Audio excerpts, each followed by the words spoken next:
about appeasing the crowd. Rather, it's about tending to the broken parts inside of ourselves. We create things as a reflection of this struggle, to study our perception of self.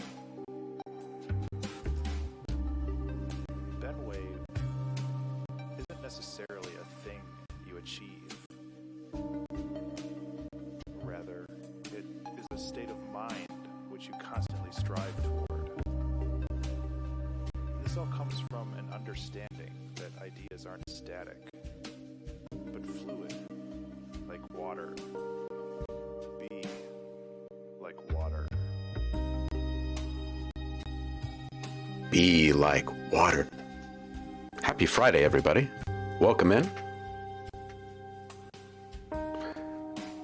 Hope you're all doing well.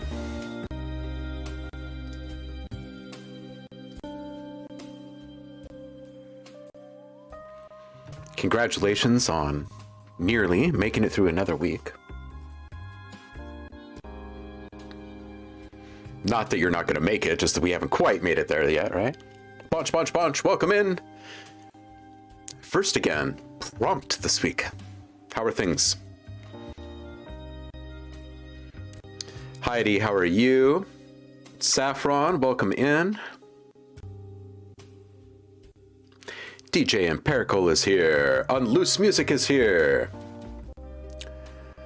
What's up, y'all?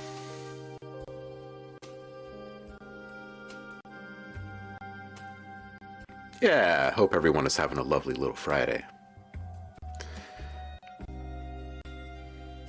I second that emotion. It's Feedback Friday.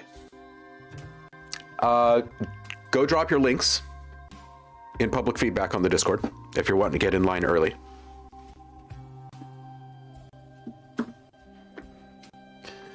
Just finish the rest of my general housekeeping tasks here. I need to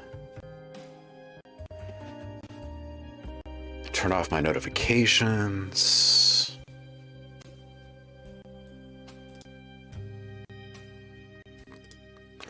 Let people know I'm just gone. All right.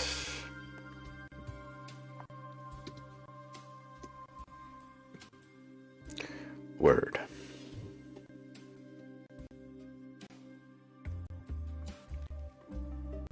Oh, DJ Empirical, I have not checked that out yet. I was just hitting play. In fact, it's probably sitting there in its just played state. Oh no, it isn't, because I saw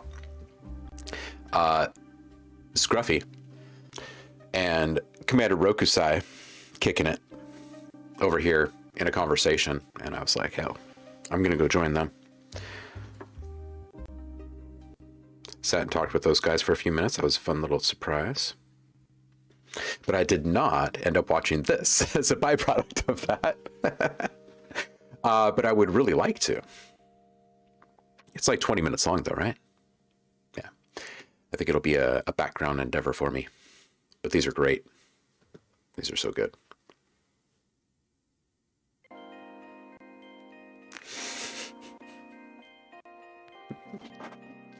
You get to go grocery shopping. Ecstatic, huh?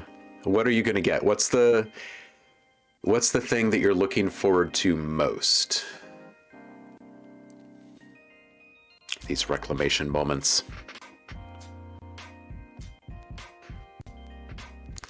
Yeah, I really like the style too, DJ Empirical. The delivery, it helps when it's a puppet. It's like, what's his name? Stephen Reed or whatever on YouTube does the Ableton and music production breakdowns. All right. I'm going to kill this music in the background here.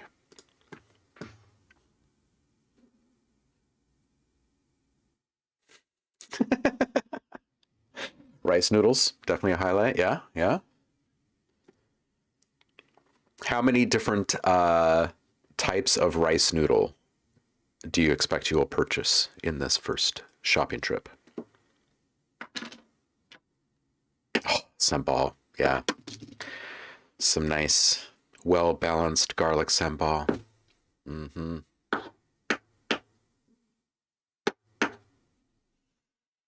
Yeah. Coconut milk. I mean, there's like all these essentials that you have to have, right? All right. Let's click on this. Where are we here? Public feedback.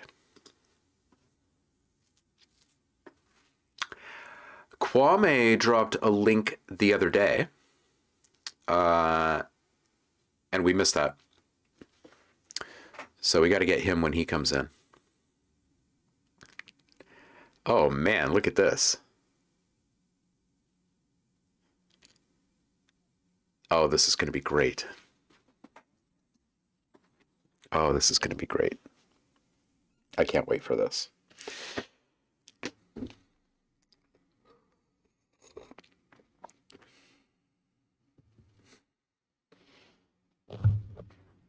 You're rendering something right now, says Unloose. Here we go.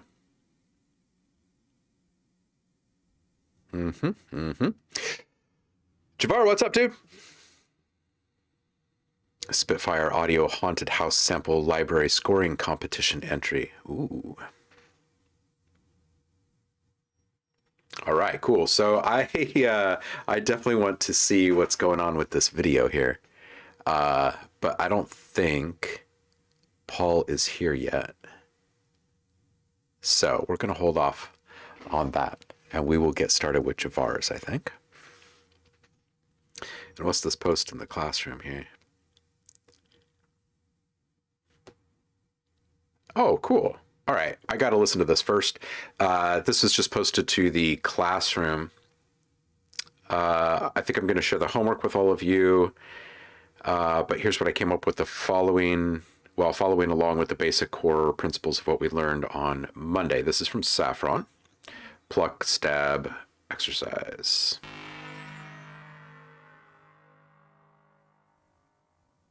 I like that one. It's got like a little glimmer to it. Little shimmer at the end there.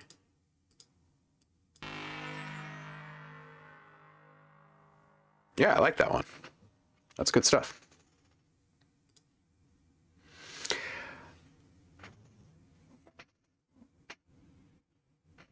Okay, cool.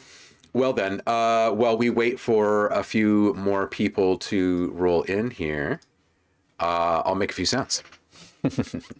I'm in the middle of working on multiple releases simultaneously, and going to introduce a new product line that's dedicated to just swells, and started playing around with those yesterday.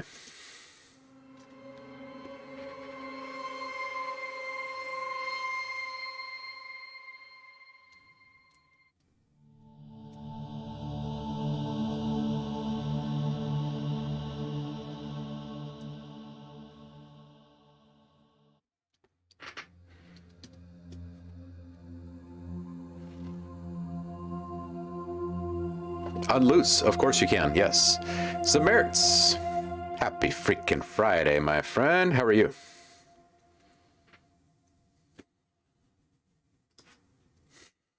That'll be swell.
Ooh, reading on the history of orchestra for a scoring competition. And mostly chilling.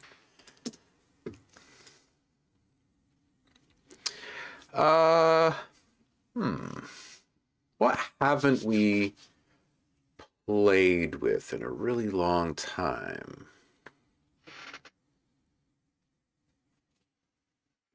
Synth-wise. Let's plug in the hard drive here. Oops, what did I just do? There we go.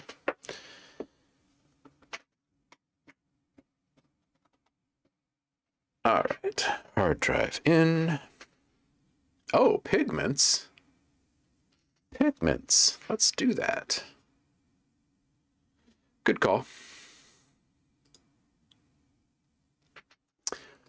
Good call.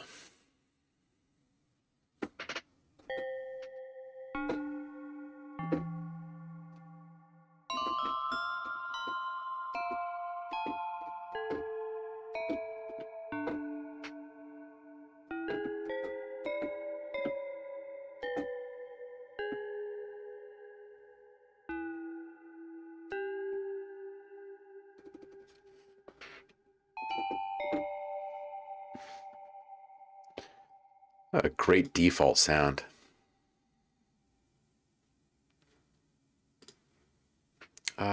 New. How about we start with a sample.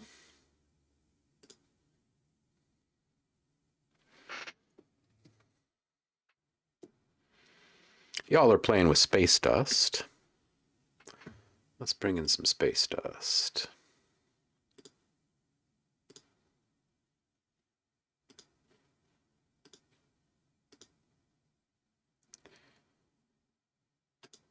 Some medium space dust, please.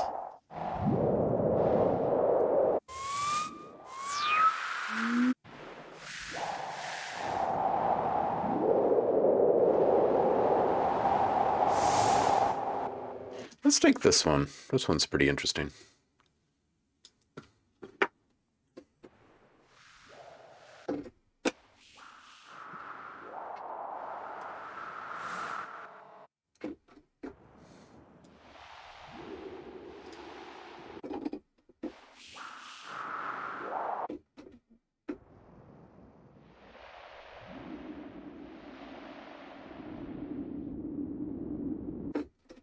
DJ Empirical. Good looking, sir. Working? Ah, lurk work. I like that. I like that.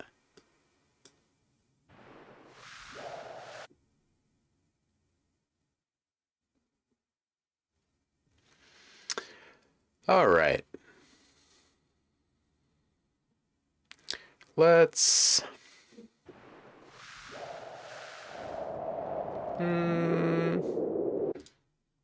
do a little granular with this.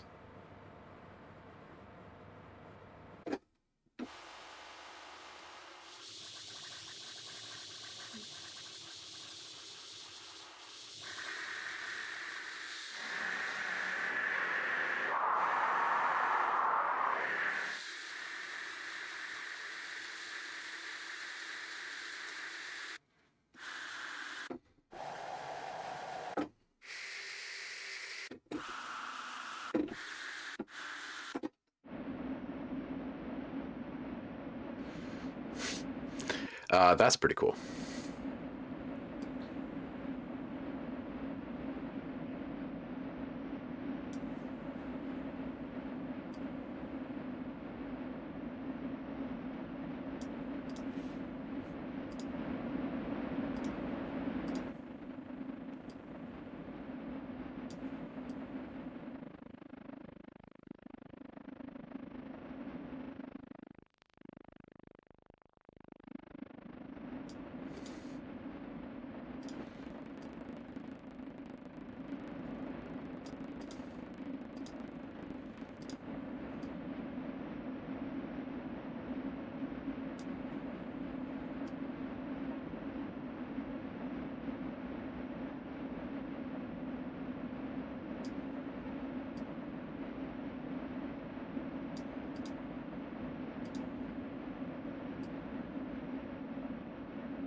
All right, we're gonna do a 3 here.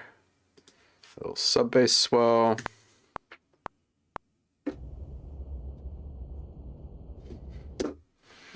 Let's make this, let's see here. Snap this. This over maybe like a 4 bar or so. How many seconds is that right there? 7 seconds. I'll go a little bit longer maybe.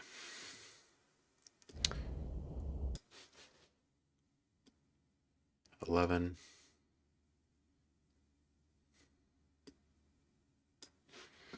All right, we'll just go full 8. All right, so we're gonna print this. So low noise. And now we're gonna go up.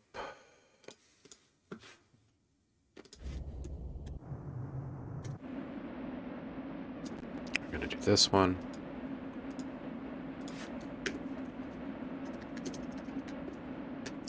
Mid noise. And we're gonna go up a bit more.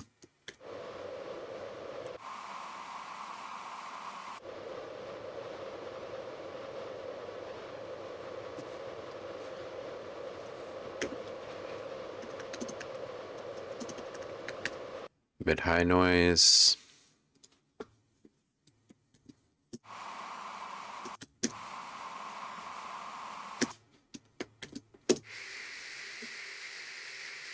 And high noise. Cool, okay. And then we'll just shape those. Hey, Trailer, what's up, dude? How are you? And Blackberry Jam is here. And Rokusai. What's up, y'all?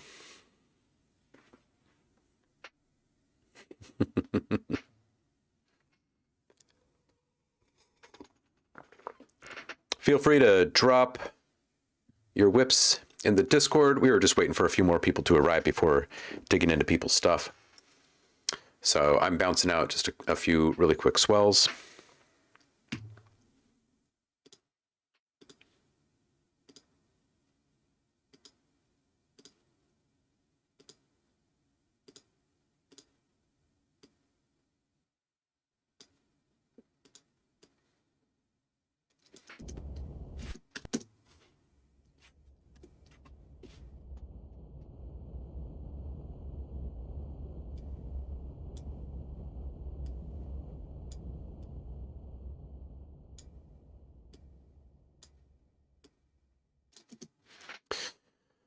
All right, let's spread this first.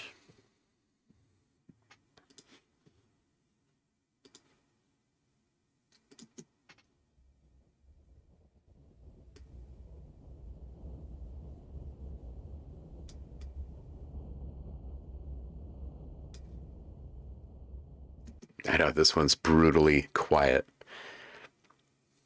We'll boost it a bit more here in a little bit.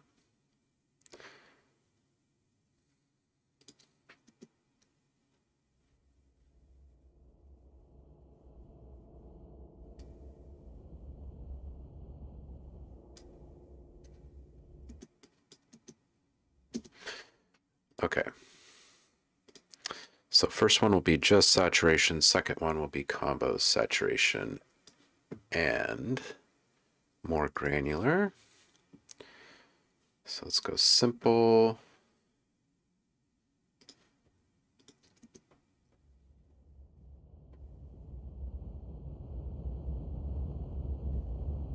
Let's get a meter on this really quick.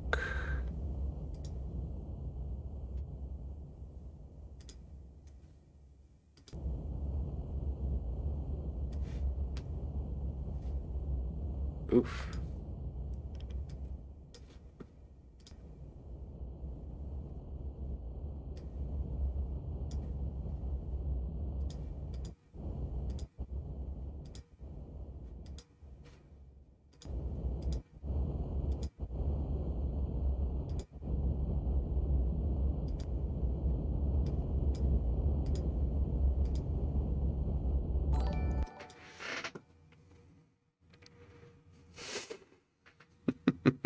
Welcome in, Snack. How you doing? All right, let's toss an EQ in at the top of this chain here.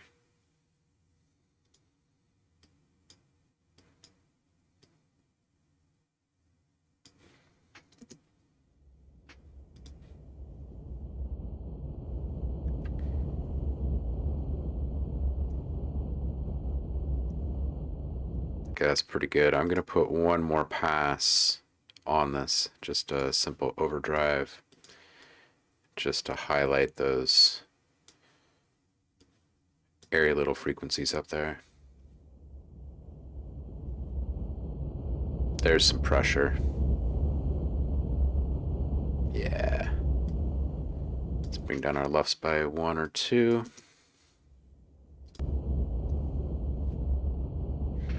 That'll do. That'll do. Some nice windy pressure. Let's just borrow this naming convention here.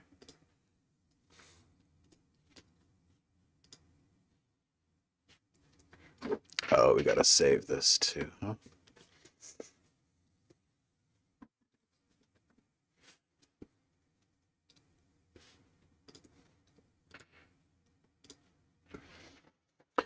And then we can get into some feedback. Let's see here, where are we? Actually, let's not call this one a stream. Let's call this one swells. This will be noise.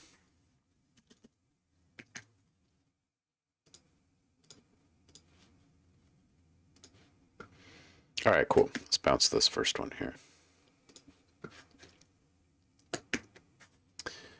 Swell bed noise. There is no key on this one, and intensity of, let's say 4,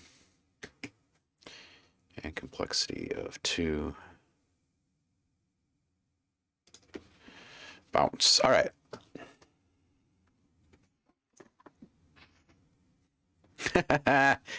The word granular made you think of grape nut cereal, huh? What if I told you I had grape nuts for breakfast this morning? Kind of freak you out? Well, then feel freaked out. Bludgeoned by silence. You don't have grape nut cereal in Canada. Well, we didn't have grape nut cereal here for like a year because of the freaking pandemic.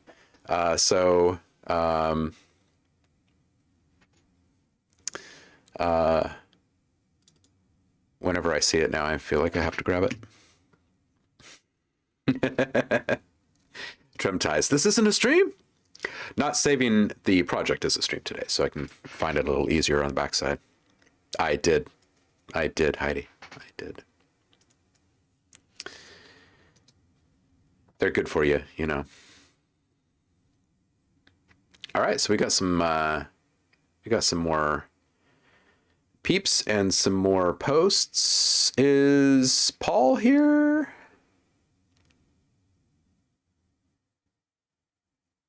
I don't see him yet, but we're going to watch it anyway. All right, so Paul posted this. You guys probably remember what we were doing on Wednesday with the video. And we will circle back to that at some point. But Paul posted something here. Have not watched it yet. So let's all be surprised.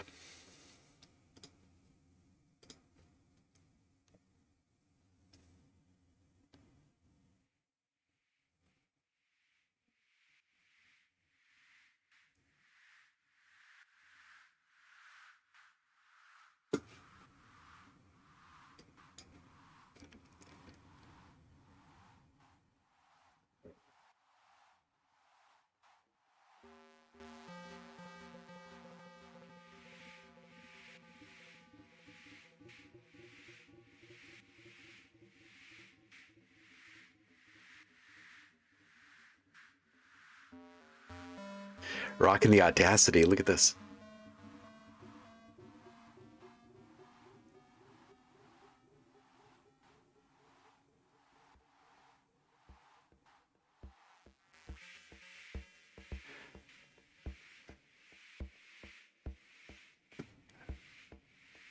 I want this up more. It's quiet.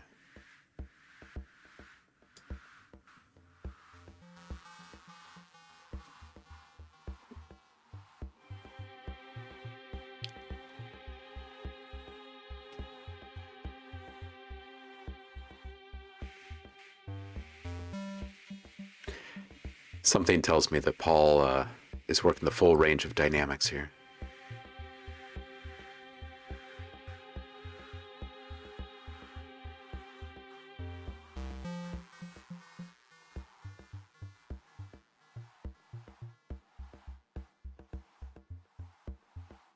Yeah, very nice sound.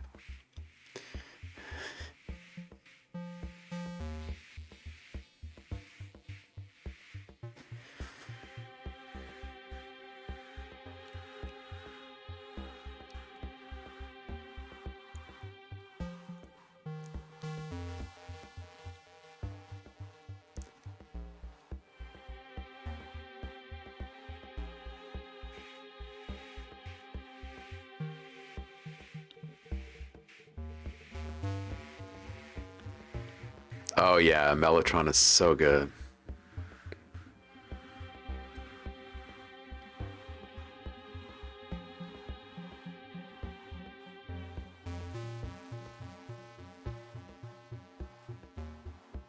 Oh, you do? Oh. There's something I did not know. That's awesome, Smertz. Oh, I love what he did here. This is awesome.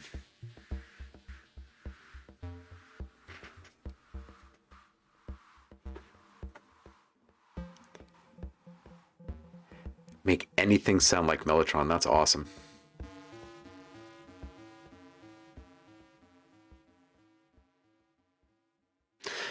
Man, this is great. Some fun stuff right there. All right. Haven't had grape nut cereal for 20 or 30 years, huh? Woo.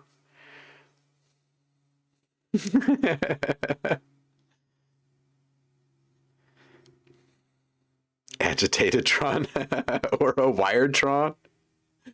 Oh man, yeah, that is a good video right there. Ooh, just booted up the old secret ending for the original Final Fantasy. That's dope. Nice.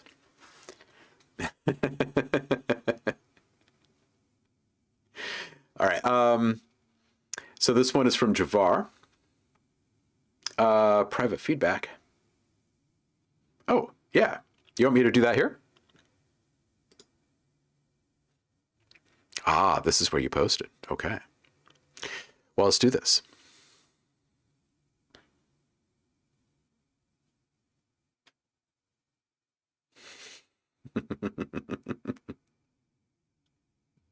All right, this one is called First Vocal Mix, I'm Dead. And I need to get... All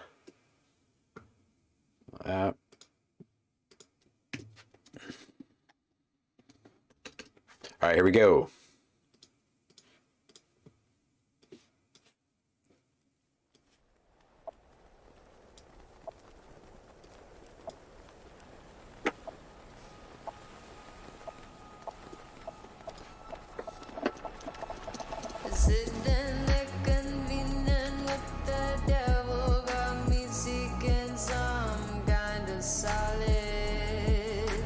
Mind is choking, heart is flawless.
Hmm.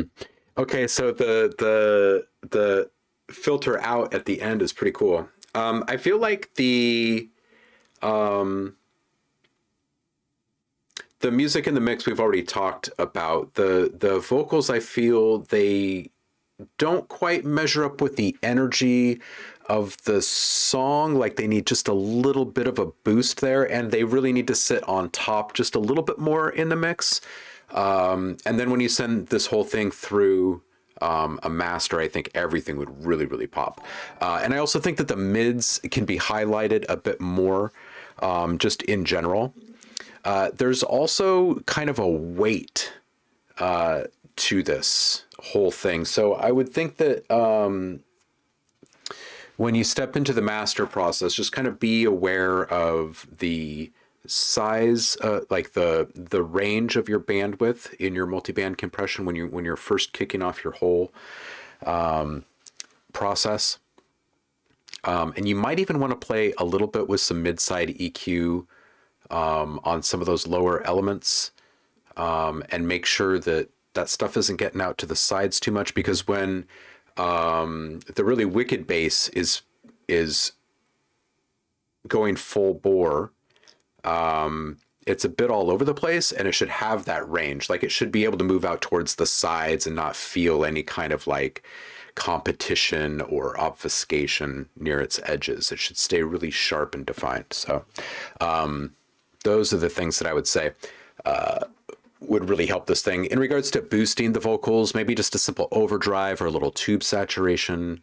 Give it a little bit of warmth and thickness, as well as giving it that kind of energy boost. Yeah. And I think that the multiband compression is what's going to take care of the mids for you. Command's not responding. Oh man.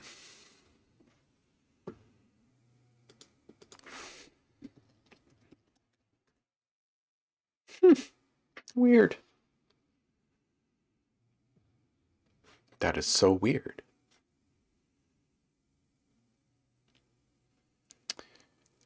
I really need some feedback for the vocals right something about the low end and the verse that sounds a little mushy. Yeah, I think that there's just a couple of spots where the low end frequencies are kind of bleeding into areas where they shouldn't.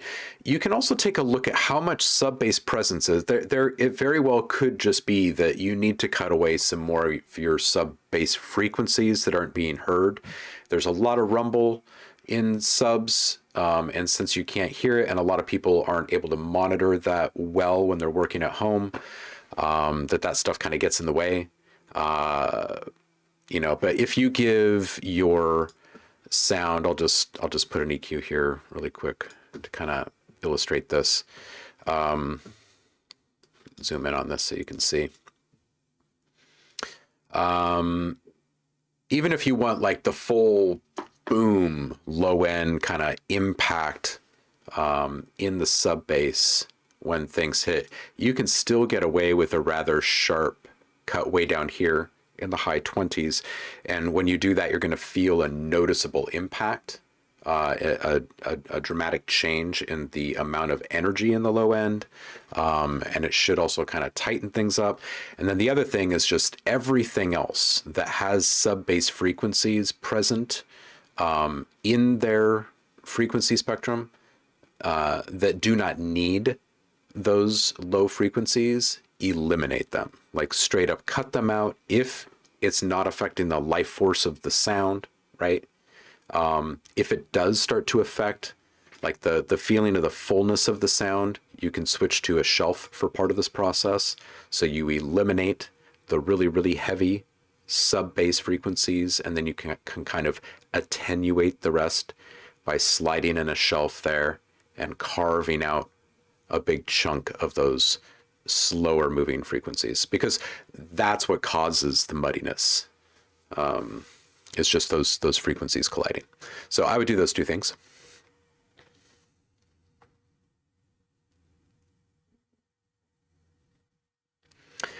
Oh, thank you, Tremties, for linking to the Discord. Yeah, I'm not sure why commands are not working.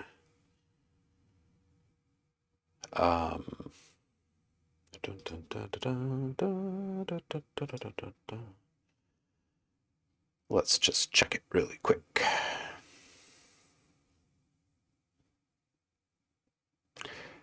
CloudBot is active and commands are active. We can try a different one.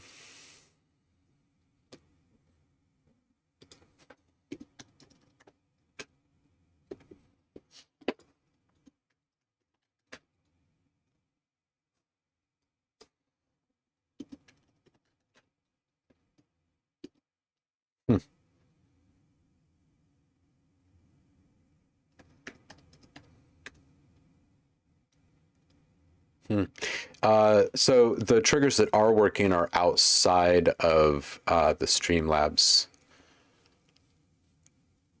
ecosystem, it looks like. So it's a Streamlabs thing.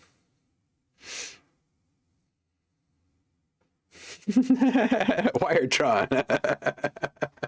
Yeah. No worries, Unloose. Let's move on to the next. We got Javar. You are next, sir.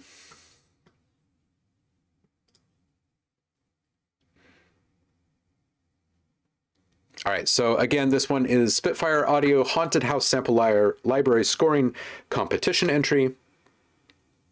The video is provided by them, and this is a first draft swipe by Javar. See what this thing looks like here.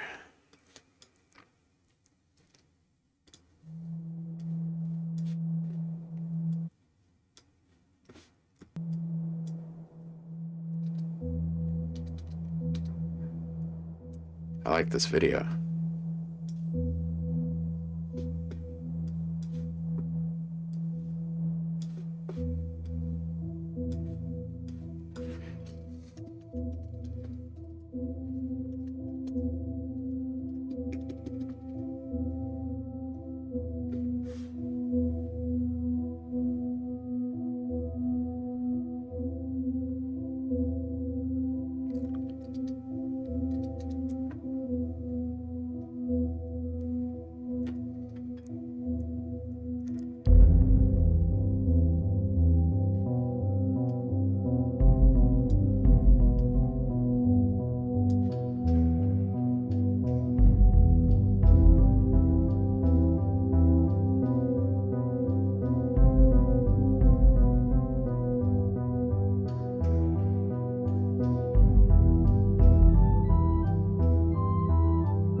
I want to listen back to part of this. This is really good. I'm digging the tension and the minimalism, the use of space. I really like your palette. I like the textures and the timbres that you're working with. It's got a really cool, like, retro appeal, but a modern kind of quality about it. It's got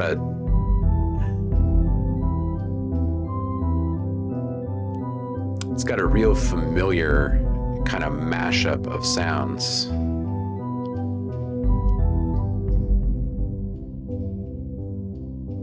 Very cinematic.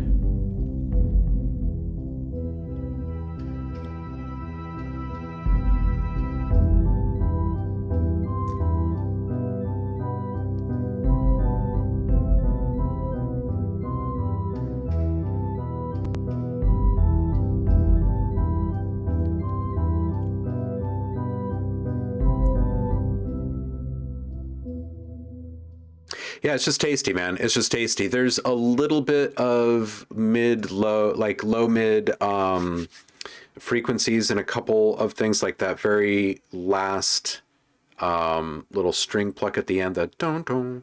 I felt was like a little kind of muddied, a little thick. The big drum that's beating. I'm not sure if you have anything wrangling the subs on that at all. But if there is much happening below 30, it'd probably be good to remove that, because it would make the impact of the drum a bit more present, I guess, or better defined. So those are the things that I noticed about the mix. The tension is really, really good and like stayed within the theme the entire time. It's really awesome. Really good use of space. The brush sticks fully thing that's panning around. If this were me, I would probably A/B this. I would try it this way with the panning, just the freeform panning, and then I would also try doing that through a tremolo that is modulating the volume in a zero phase, right? So it just works as like an auto pan, but leaving the depth like halfway or something, or like 70% or something like that. So the sound is kind of tethered to a specific point, and it kind of like pans around like that from that point, instead of just moving entirely like this. I would probably do both. I feel like if it was kind of held, part of it was held and the rest of it was moving around, that it might increase the feeling of tension in that whole thing. Really solid entry, dude. I just wish their plugin wasn't so messed up.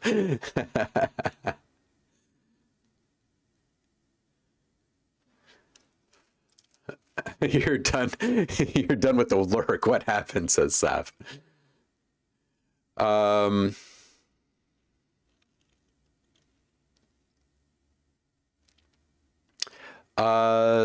not sure, Javar. The channel bot seems to be working, but the commands aren't working. I'm not sure. I don't have much control over that, although I could turn off CloudBot and turn CloudBot back on. CloudBot off and CloudBot on. Did anything blow up over here when I did that? Var says, so this is for a new Spitfire scoring competition using a third-party library of theirs called Haunted House. Honestly, it's not very good and causes output glitches just by putting it in the DAW. I was going to rework this, but unless there's something glaring, I may just call it good. I had to bounce everything and unload all the instances. Major pain. Yeah, it sounds pretty ace right now, dude.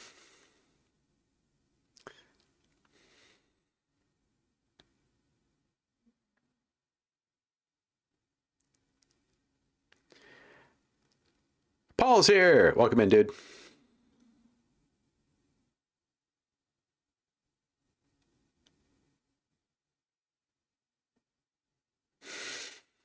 Yeah.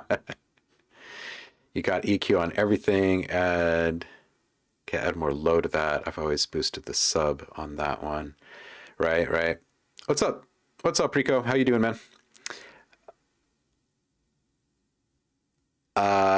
Yeah. Okay, so basically, the tremolo thing explained. What you do is you put a tremolo on and you set your phase relationship to 0. So now it's just working as an auto pan, basically.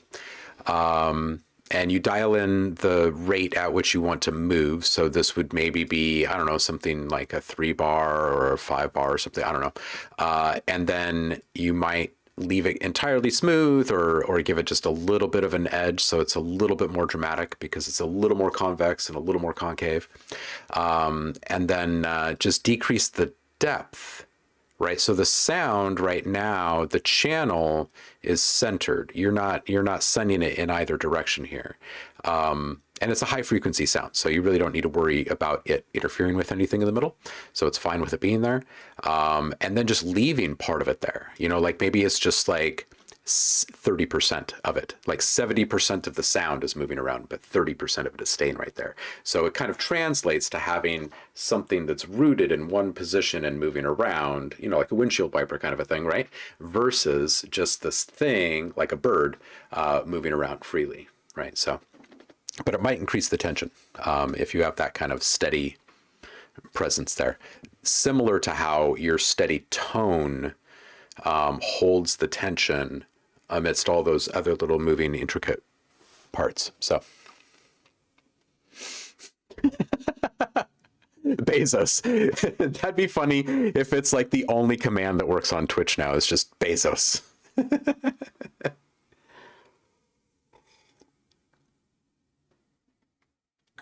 Oh yeah, Javar, that's a really good idea.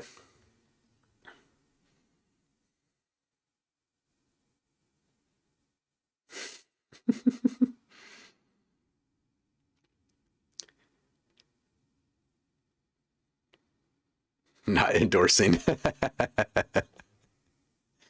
No, it's not a wave shaper. It is a tremolo. This just shows you the shape of the modulation curve that it's going to follow. So you can do square over to like a triangle, like a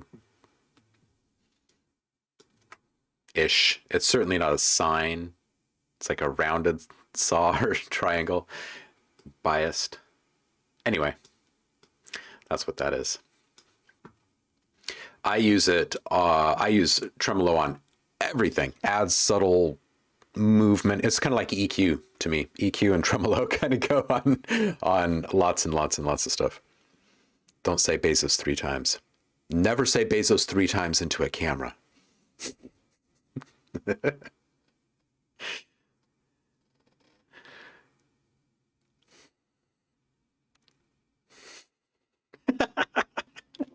Don't go too crazy, guys. That might kill the stream.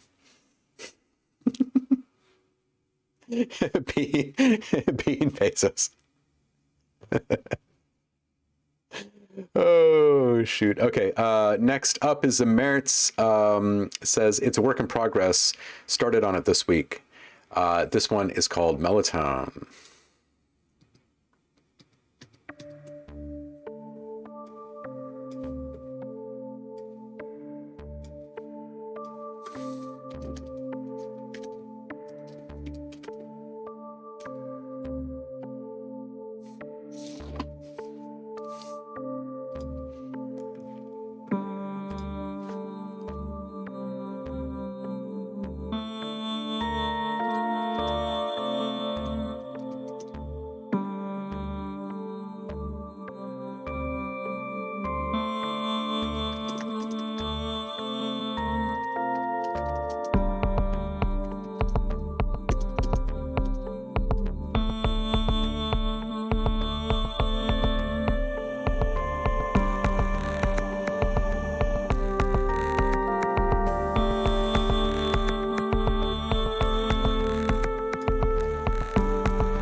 Man, Zameritz, you just continue to do it, dude, and I'm always impressed. It's really good, and this one has a pretty unique flavor to it all the way around. Is the robot sound was a flute shoved through a vocal synth. Nice, nice. Were you by chance using the Mellotron pedal in there for that, or was it just a byproduct of the modulation of the flute being like run through some formant shaping? Yeah, music box spinning feels. Um,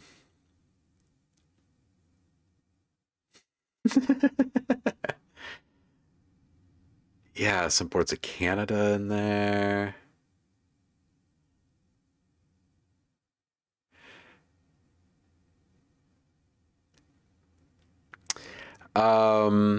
Javar, getting back to your question about what would you use if you're not a Logic user? Shaperbox is one. LFO tool from Xfer Records is another one that you could use. I believe that's free. If you have just a general MIDI plugin that is just like an LFO, then you could use that because you could automate pan position, leave it in a relative stereo mode instead of a hard pan mode, and yeah, and just limit the depth that you're panning. I think any of those three would do it. If you already have Shaperbox, though, that's probably your best option. It's very visual.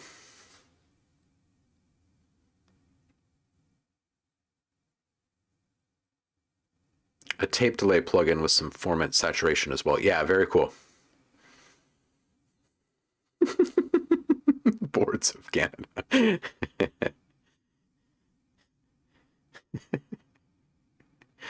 Oh. Alex, welcome in. Also born in Canada. We do have a growing Canadian contingency. How you doing? Welcome in. Oh, I do see a few sub badges here. So a quick reminder, if you are currently sub to the channel, then you can go over to the Discord and grab your free sound pack of the month. Every month, subscribers get a free sound pack, whatever you are inspired to make with said samples. You come back and you submit that here before the end of the month when we vote in our monthly community challenge, and you get another free sample pack just for participating, and a bunch of chances to win cool things like everlasting life and eternal beauty and stuff like that. Doing good, Alex. It's Feedback Friday, which is always a fun time here. So, all right. So, Zameritz, back to this. I think the kick might feel a little bit more comfortable with less presence in the sides right now. It's hard to tell where it ends, and if it was a little bit more defined, it might feel a little bit better. The other thing that's happening is the vocal sample, I think, might have just a little bit too much low end on the sides. Both are adding up to this kind of pressure that you end up feeling way out here. Easily fixed with just a little bit of EQ. And such an original sound, yet really, really familiar. It's like some kind of nostalgia effect happening. Really modern production style, obviously, but just you continue to do it. It's great. I love the mashup palettes that you're always working with. Strikes a chord. Trailer is up next, saying trying to come up with a new track every week this year. Would love some feedback on this week's WIP. Spent a few hours on this so far. Maybe we'll have one more hour before I need to post it. Okay, cool. So this one is from Trailer.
This is cool. It's a good vibe. I like the thing that you're chasing, the new track each week.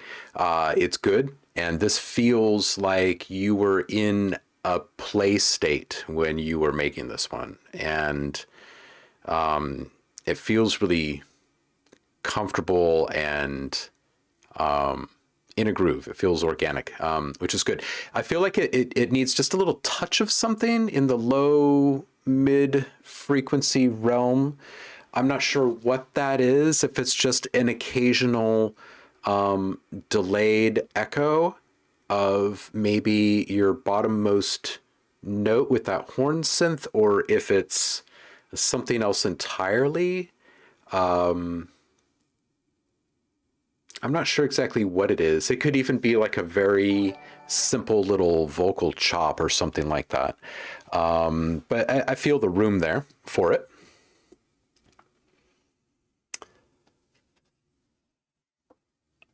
I'm Timmy. Welcome in. Good to have you here. Happy Friday. I think that the ear candy that you've put in there, the higher frequency stuff, is pretty good too. Those dusty little ARPs that get kind of sprayed out a few different times over.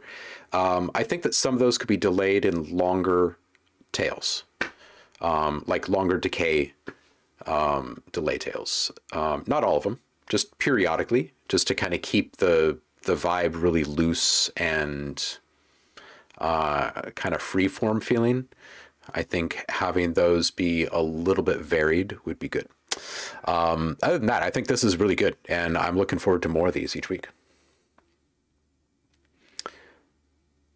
Yeah, vocal chop is an easy one, right? Because you don't even need a full word to make it interesting. And those things are always easy to toss in, so. Yeah, good stuff. Hey, look, OhmBot is saying stuff. So does that mean, hey, what up, Liv? Let's just check this really quick. Okay, well, bot's working. Commands outside of Streamlabs are working, but Streamlabs are not. All right, next up is Central. Says, project with a friend, near finished. Tensor and Central. Let's do this.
This is fantastic.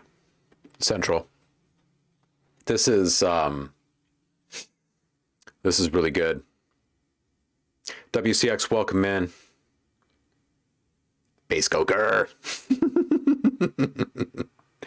Chemtides, thank you so much for posting the Discord link again. I appreciate you.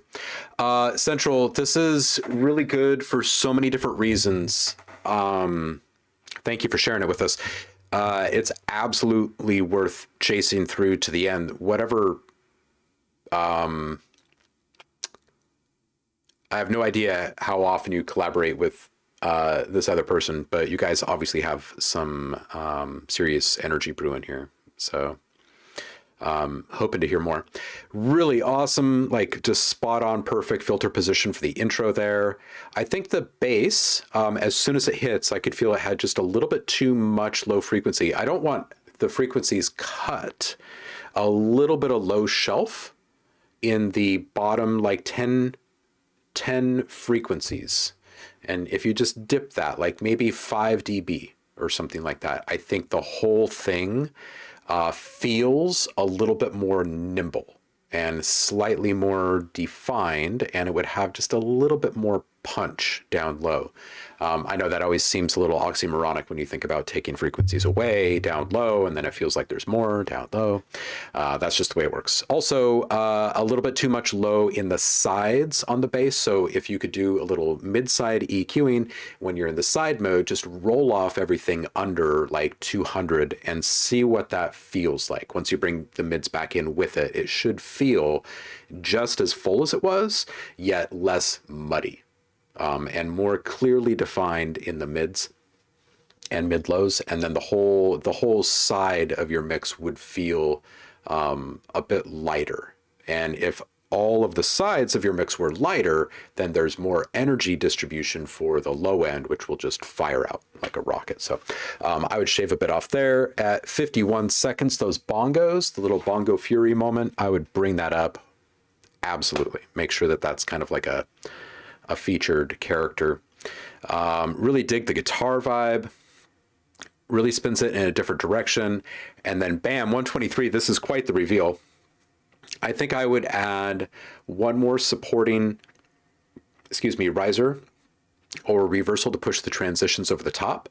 I feel like the reveal itself happens very suddenly, and it's a little bit dependent on the jump in loudness, like the overall amplitude of everything. So I think if you were to add one more riser or reversal, it would just give a little bit more cohesiveness to the entire thing. A little bit more tension too for that big release. And at 148, definitely put a suck back reversal right there, even if it's just something really lightweight and simple, like a cymbal that's been reversed. So it comes to a really hard and sharp stop right there. I think it would really seal the deal. And then it's just freaking wicked for the next 30 seconds. It's just amazing. I would watch all the EQ on every single element in that entire section. There should really only be one player in your mix with anything below 150 at that point, I think. And if that is the case, then it's going to feel, it's just going to feel really, really tight. Really, really super tight. Your timing in there is freaking impeccable. It's amazing. Okay, and this piano, I love the full sound. It feels a touch driven in the mids, and it sounds like some of it is happening through distortion and some of it is happening through compression or expansion. And the byproduct of that is that it's just kind of creating a little bit too much fervor in those mid-high frequencies. And absolutely brilliant ending to this thing. This is so good. I'm just going to scroll through the chat here and see if anything else is worthy of a shout out here. Live torn between wanting to get some feedback on something and not wanting to show it to anyone yet.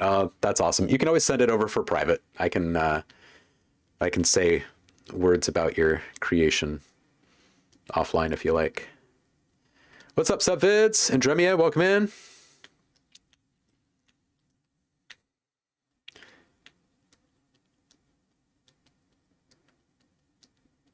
Yeah, people are loving this. People are liking this. Tremtize is saying something about the snare on the second drop. It doesn't seem to blend in as well. Definitely chats you up before it knocks you over, right, Javar? That's a good way of putting it. Yeah, really good resolve. Yeah, these are good. Central, thank you. Don't forget to grab your free sound pack. All right, next up, Emadrio.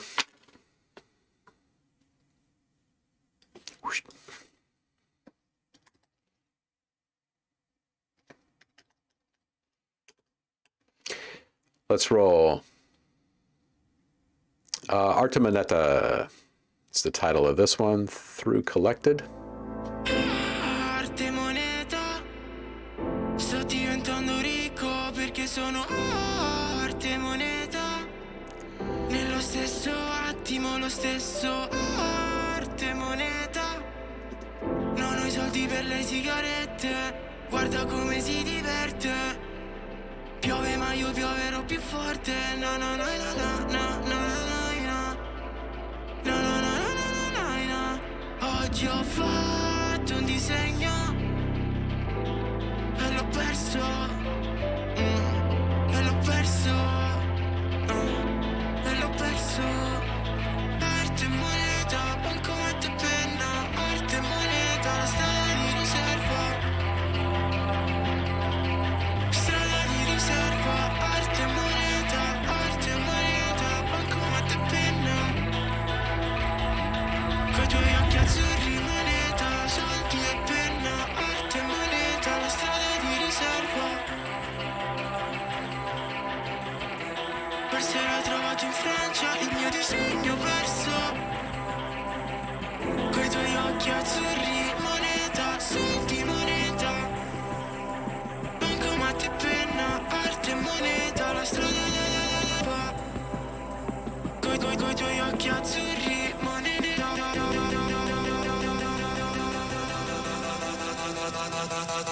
Fantasma, un disco lo faccio di ferro, non di platino, centro dentro il nostro, tu non c'entri più, vorrei essere il nostro cambiamento, poi noto che la trama suona bene, se penso che c'è altro ma alla fine su uno schermo, poi noto che la trama suona bene, se penso che ti faccio non ne vale la pena, se penso che ti faccio non ne vale la pena, arte e moneta, penso che ti faccio non ne vale la pena, faccio non ne vale. Arte e moneta, penso quel che faccio se ne vale la pena. Arte e moneta, penso quel che faccio non ne vale la pena. Arte e moneta, penso quel che faccio se ne vale la pena.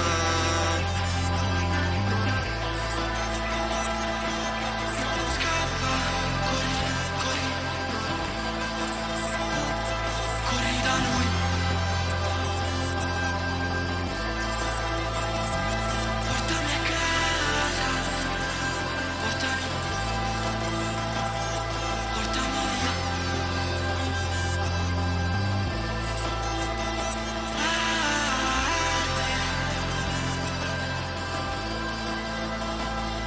Portami via.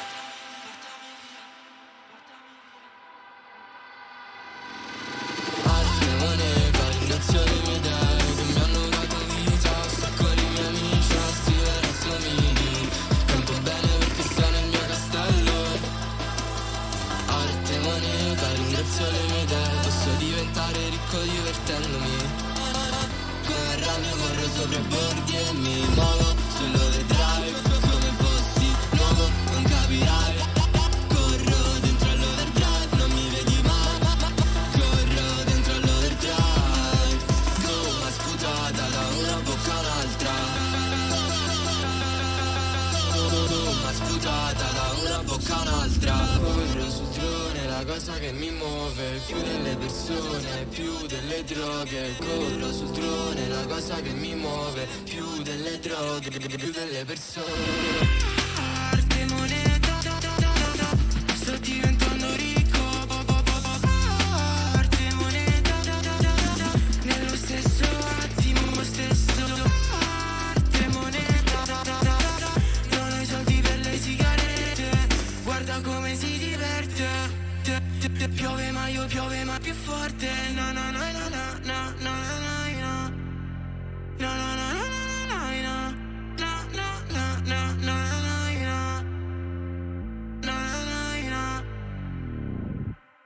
All right, Emadrio, there's several different things that stand out about this one as being a really good quality production. One of the biggest is the arrangement, like the composition of this thing and the structure of all of it is, it's incredibly complete and very well thought out. And you found very creative ways in which to separate or create more separation between the different sections of the song. And you've kind of given them their own identity. The only gripe that I would have about the first vocals that run all the way through that intro section and then they're reprised at the end is there's a bit of harshness in the uppermost frequencies. It could be a byproduct of the form and accents in the plugin that you're using on the vocals. It could be a byproduct of things just being a tiny bit hot up there before going into the master, and then it all gets expanded. But I would definitely attend to those. You might want to use something really gentle like Soothe or something like that, some sort of adaptive EQ, or if you use Isotope, you can use their dynamic EQ. Something that can respond to those highs once they reach a certain threshold. And the reason I say that is because until you get to those points where it's just a little bit too much, it's great. So it's really a threshold thing for me on those vocals. I certainly wouldn't advise going in and like cutting or like static attenuating stuff, anything. Or anyway, the amount of time that you made us wait for that massive reveal was great. I think the vocals are a bit more balanced in the full mix, which just kind of puts a spotlight on those highest frequencies when the other vocals come back in. And otherwise, I just want to say it's kind of refreshing to hear something in this vein of music that isn't entirely driven by the low end to conjure up the feels. You know what I mean? So many people rely upon bass to kind of force this feeling inside of people of like, oh, wow. And you were doing plenty of that with just the vocals, like with just your arrangement too, and without all of that low end. So kudos. That's good stuff.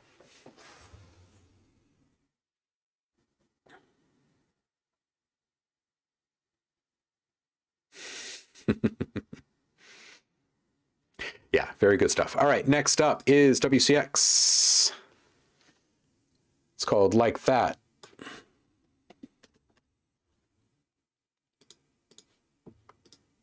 Like that.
All right.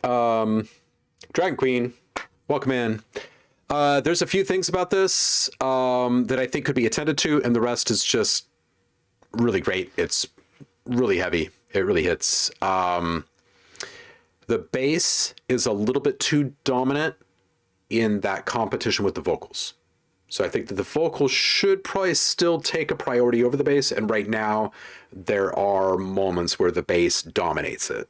So I would flip the script on that. It's probably just going to be bringing down the bass 2 or 3 decibels. But I would also take a look at the EQ range on both of those. You might want to scoop a bit more, around 500 or so on the bass, and you might want to scoop out a little bit on the vocals, around 250 or so, and see if you can find a little bit more separation between those two elements. Maybe you won't have to touch the vocals beyond that. Nice sample at 121. I think the simple low-end pad is starting to creep in on the range of the bass, so I would wrangle in the lowest frequencies of the pad, and I would also, just for good measure, use a low shelf to bring down some of the subs on your bass. Make a little bit more room for the sub, and then the sub bass envelope can be tightened up. I don't think the sub needs to be present for the entirety of some of those hits. I think that it can be shortened quite a bit, and you're still going to get the impact and the accent and the punch that you want from the sub, but it's not going to be obfuscating any of the delivery of any of the other elements if you shorten it up just a little bit, just a bit. Sub hype. What's up, Nate? Big love, brother. 17 months, homie. But we know it's been years more than that, so thank you. I appreciate you. Yeah, massive plucks, very catchy. I definitely agree, Zach. Everything feels so wide in terms of stereo. It's a bit washed in the build-up. Yeah, I get behind that. There's just a little bit of tightening, really, here and there. You could take a look at a little bit of mid-side on the bass and 2 of your pads. And if you were to eliminate everything below, let's say somewhere between 200 and 500 across the board on those guys, you would have greater separation between mid and side. Those buildups will feel a little bit better as well. So, hey Nate, look at that. Oh, okay. So an assistant sound position this time at Riot again. Let's all send good vibes to Nate, who is waiting to hear back on a job application for Riot. Anyone else out there following the saga of the acquisition of Blizzard Activision by Microsoft?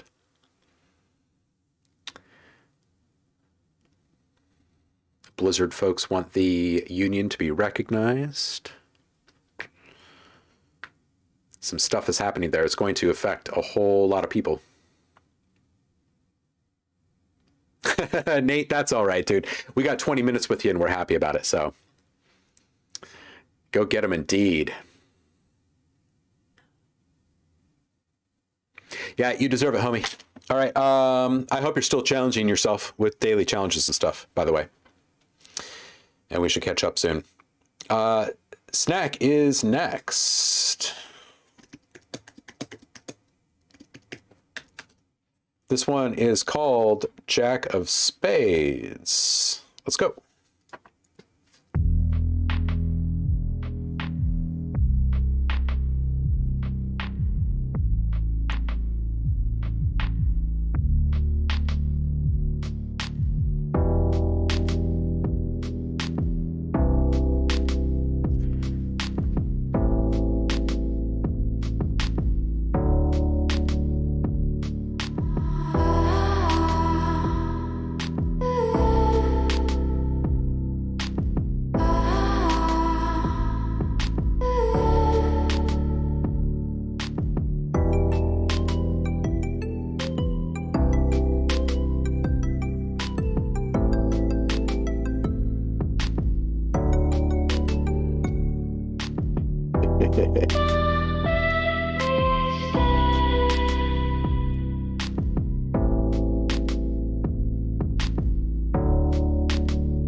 Okay, so I think this is an incredibly solid mix.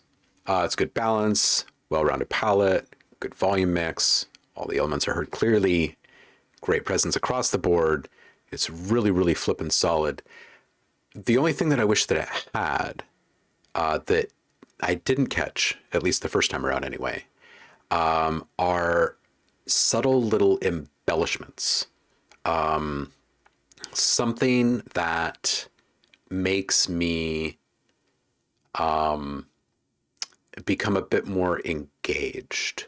These types of mixes are the type of thing that I can have running in the background while I'm working, and it doesn't really distract me very much. So it's really comfortable. I really like it.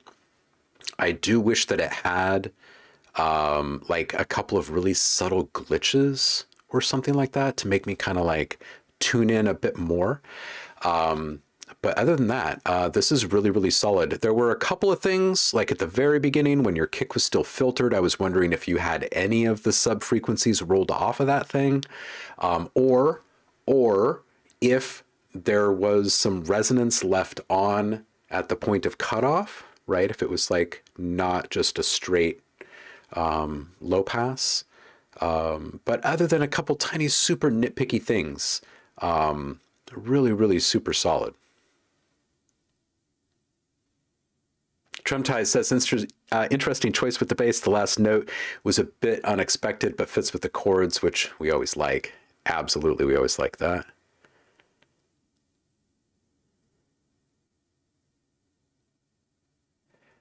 Yeah, Nate, absolutely. Rescore some Adventure Time. You would freaking slay, and you should try doing that in ADD. Oh.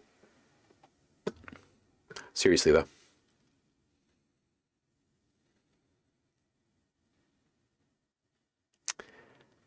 Oh yeah, you know what? The Discord commands aren't working. So, oh, Tremties beat me to it. Thank you, Tremties. Appreciate you, homie.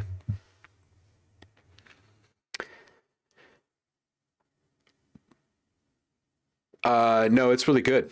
It's really good. I don't think I would call it more of a vibe than a song. It's definitely a song. It's just really solid. It's just a really solid, well-balanced little ditty. It's good. All right. Haz is up next. Says, waiting for my studio headphones to come in to finish mixing and still have to mess with the LFOs in the second drop. Still a work in progress. This one is called Triumph.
Okay.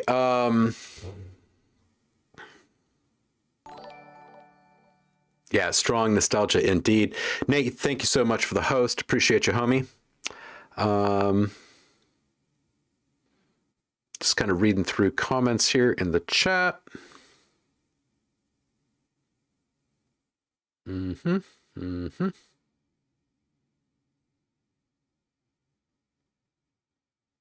Mm-hmm. Mm-hmm. All right. Drumtice is kicking down some good stuff. Snack is kicking down some good stuff. So it has here are my thoughts. I feel like the mix overall feels a little overdriven. It's probably a little bit too much maximization. If you're using something like Ozone or something like that, it's probably just been like the threshold has been brought down just a bit too much. That pad is a little bit over compressed, so it feels a little throttled. Feels like it should have a little bit more kind of an upward feel to it, and it feels a little held back. The bass can come down probably just a couple dB, and it would be a bit more balanced.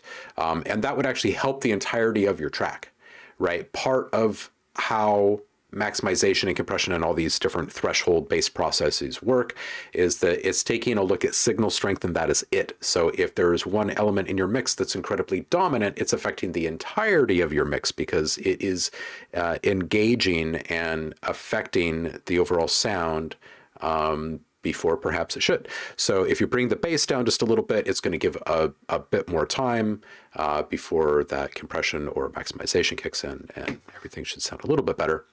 At 120, I think that the compression ducking that you have here, the sidechain, could be just a smidge less intense, so just a little bit less range in there.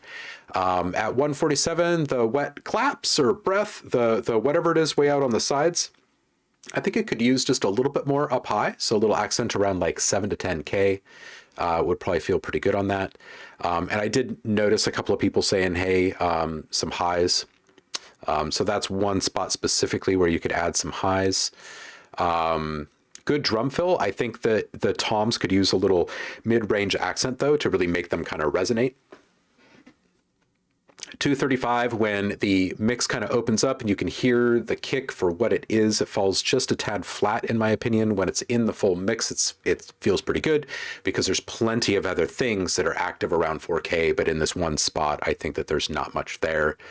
So maybe if you try a small boost around 4K, it would help your kick a bit.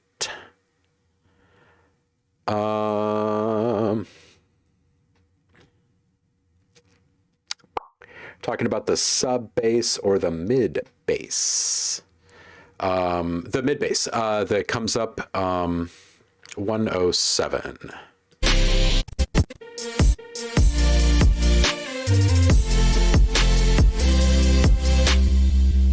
That's the one.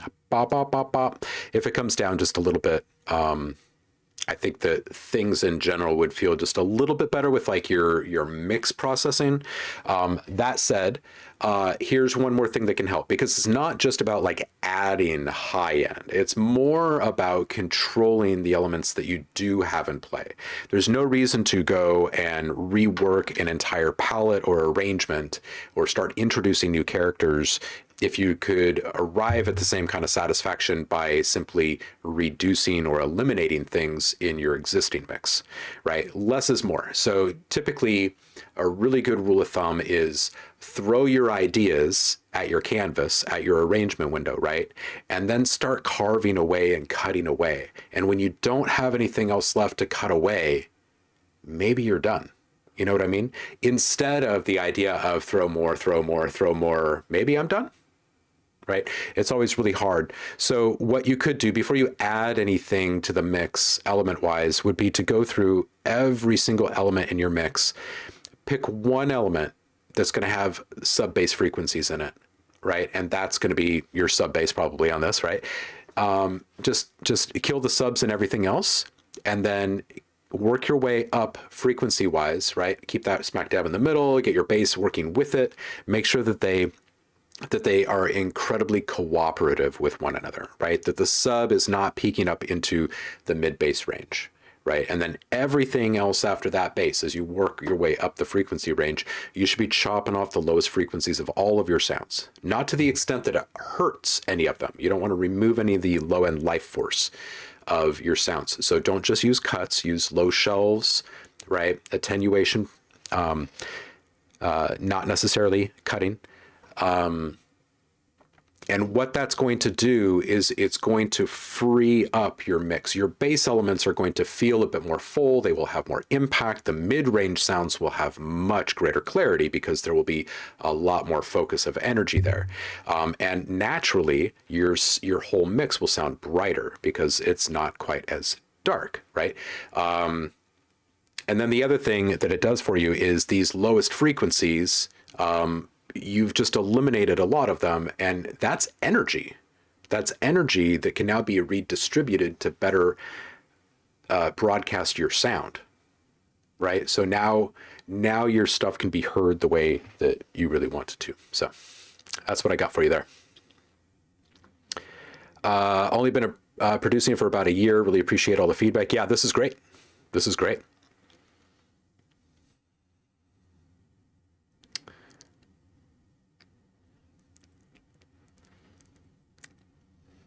Does somebody order a whiskey? You know a guy, huh? Nate says, Chris is totally adding me right now. I'm terrible about carving away. Yeah, this is, you got to carve away, right? I mean, this is my little Bob Ross moment that we always end up at. Paintball, welcome in, dude. Happy Friday. But it really is, like, as cheesy as it might sound, you really do have to start carving away at some point if you've thrown a lot of ideas at the board. And that's just really all there is to it. You can't feel completely married to every single part of every single sound. You got to be married to the idea that you're trying to get out. And once you get that mental state worked out, then stuff just gets easy. Because you don't mind murdering your sounds to get the better mix. Is really what it is. All right, this next one is from Tremties. Let's see what he's cooked up for us this week. He's been on a freaking roll. He says, okay, this one might need a trigger warning, I think. Some of you might know that I'm currently not working due to stress.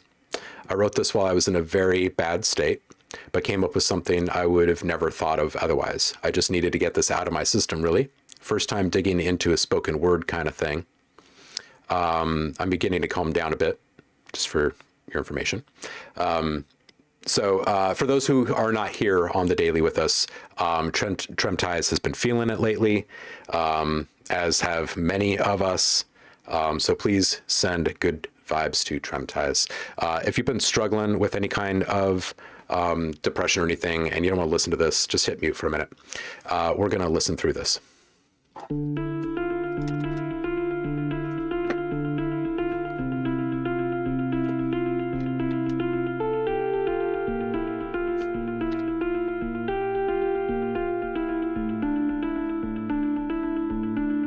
I'm sorry.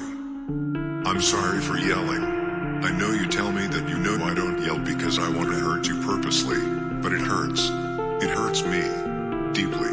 I feel like the biggest fucking idiot on this planet. And I'm so grateful but confused why you bear with my bullshit. I'm so sorry. I love you, babe. And I'm so grateful that I have you. But if I keep making you cry because my head is filled with shit, what is it worth? I don't want to leave you either, because I love you. I love you so much, and I know you love me, but I hate being mean to you, because I'm hurting. I'm constantly on the brink of tears and my head feels like I'm spinning. It's like a rumbling, but it's silent. Like someone is screaming, but their voice has been removed. So the only thing left is the echo from the scream that once was present, but now is only a distant cry for help. I try, but still I'm just not good enough. I wonder if the voices are correct or if I'm being too rough. Am I an idiot? I must be. My temper is crazy. I'm constantly unstable. Emotions around me, filling my skull. Unhealthy thoughts, always present. I'm tired. I'm tired. I'm so fucking tired, but I can't sleep. The storm is raging in my head and going at such a high speed. Make it stop. I'm begging you. Something. Please make it stop. The stress is killing me. The pain is killing me. I'm trying to believe that this is the end of it. That it's going to be better, but it's it's been shit for so long that I'm beginning to lose hope. Am I already dead? The feeling I have is something I have feared for years. And we all fear death, don't we? I don't want to be dead, but at the same time, life fucking sucks. The only thing that makes me feel alive is sex and hugs from my loved ones. I'm scared that whenever I get to the point where I pull myself together and quit my job to escape my abusive boss, that we won't be able to afford living at the place we live at. Change is scary. Because what if the new beginning is just the start of another horrible ending? Just like this one. That is what's scaring me. Why does everything have to be so scary? I love you, Mom. And I love you, Dad. My sister, grandmother, and most of all you, my love. I don't want to lose any of you.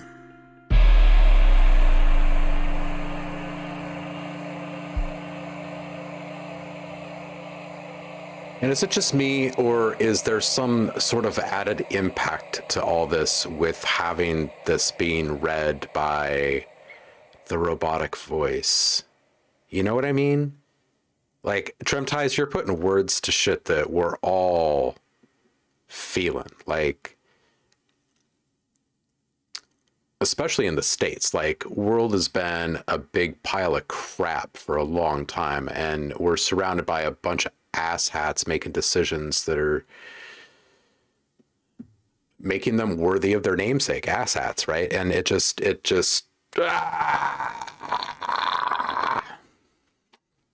proud of you for putting it into words and getting it out of your system. And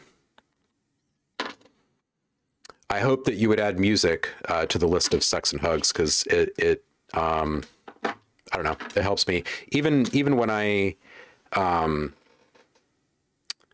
when I'm really struggling and I'm having to work with music or sounds in an obligatory fashion, right? Like I'm up against deadlines or whatever. It's still better than not having it. And it's definitely gotten me through a bunch of tough times. But anyway, thank you for putting it into that form and sharing it with us here. And I hope that that we as a community make an impact on what you're going through, man. I appreciate you. Yeah, all the feels, right, Nate? Just a huge release. Mega respect. Little anonymous trap vibe to it. Bloody powerful. Top. Abusive boss, screw that guy, no time for bullies. You just moved the earth. Love you. I'm just reading through the chat here. The past 2 years feels like a Twilight Zone episode. Yeah, even more. Man, I'm not gonna like get all political or anything, but I do remember. So we were down in the Bay Area for a couple of years while I was building the mentorship network for Peer Mind and stuff.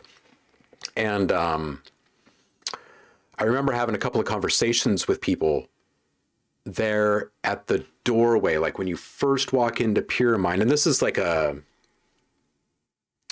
this place feels like family, right?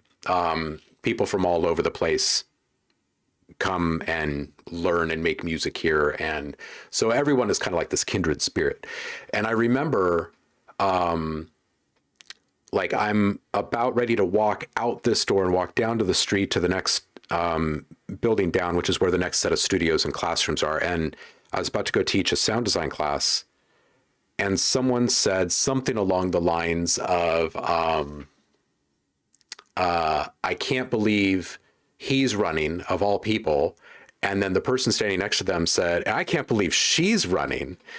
And I stopped to like listen to what they were saying. And of course they were talking about Clinton and Trump.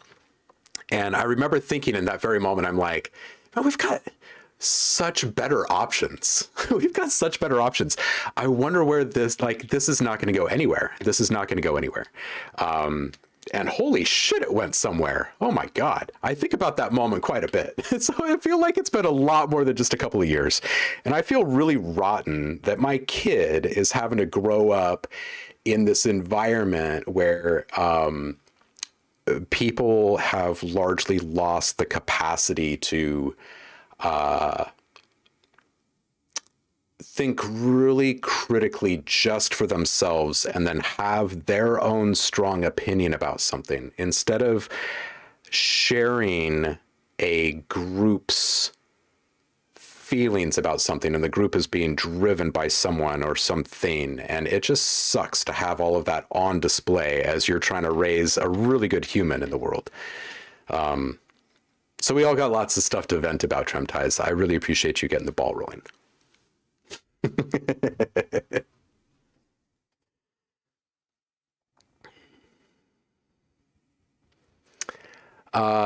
Sav says, I think COVID is very important right now. I hope you feel better, or very hard right now.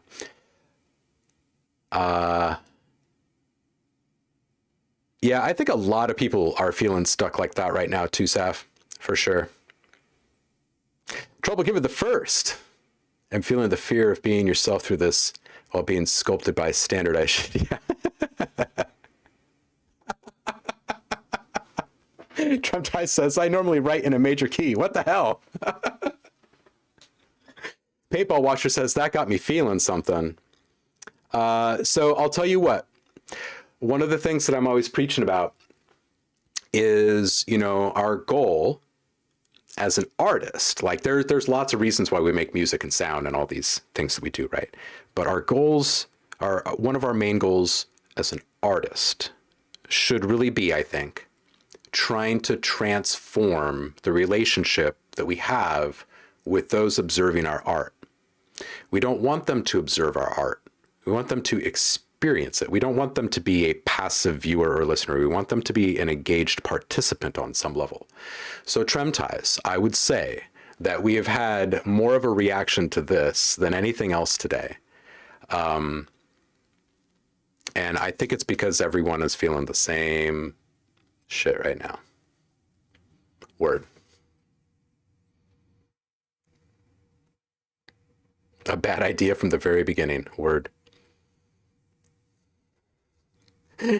Presidents don't keep their promises anyway. No, this is a fact. Yeah. Even in the UK, we have a meme of a political space. Yeah. I mean, everywhere. I know Boris Johnson. That's just everywhere. It's not just a US thing. It's just flipping everywhere. And when this whole thing started, I was like, oh my God, I miss living in Thailand so freaking much. And I really wanted to just go running back to my home in Thailand. I really did. And at the same time, I was really pissed that the same kind of stuff in a very different way, but the same kind of stuff was even happening there. And I've always felt like it was just this kind of sacred place in regards to that types of politics and abuse of power and stuff, because the king had been so much like the other kings. There were just some boundaries in place, and there just aren't anymore. There just aren't. The gloves are off, and people that are like billionaires or more they've just completely lost touch with everything. Anyway, politics in chat right now. Let's get back to some tunes, huh? Nate, you take care, homie.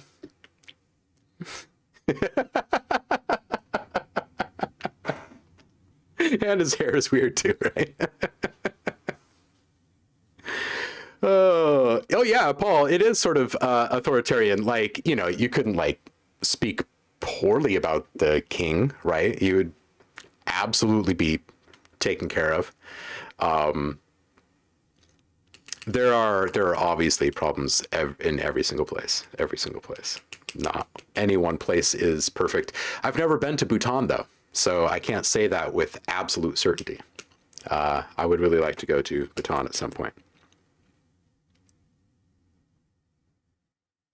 Yeah, I guess that's my point, is what Javar is saying. At least there, all you have to do is worry about not offending the king and getting your head chopped off. And pretty much everything else is great. Like, all of the respect for people is still there and everything. So. Oh, and Heidi says, I'm going to throw out a tiny opinion and then hide. Hiring a woman as a feminist move when that person has destructive yang energy doesn't help in the most important way. Woman can be negative yang. Negative yang is like a forest fire.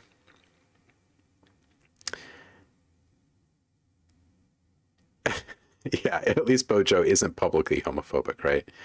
Oh my goodness.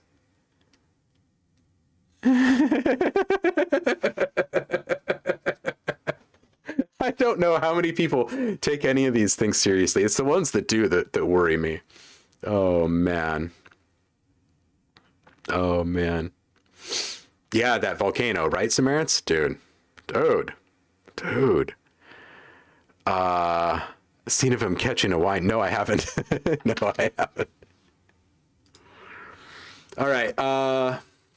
Tremties, thank you. Next up is Liv.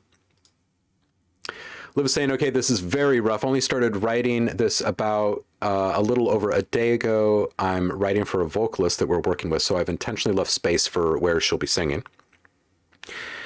There's been 0 mixing done. It feels like it's getting difficult to go much further without vocals, which is fine. I've sent the vocalist a couple of versions already, but the intro feels like it could be more interesting. This is called Die Every Day, and it's from Cardio Party. And if you are not already following Cardio Party, do so, because you're missing out. And away we go.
All right, before we talk this up, I want to go back to that impact really quick.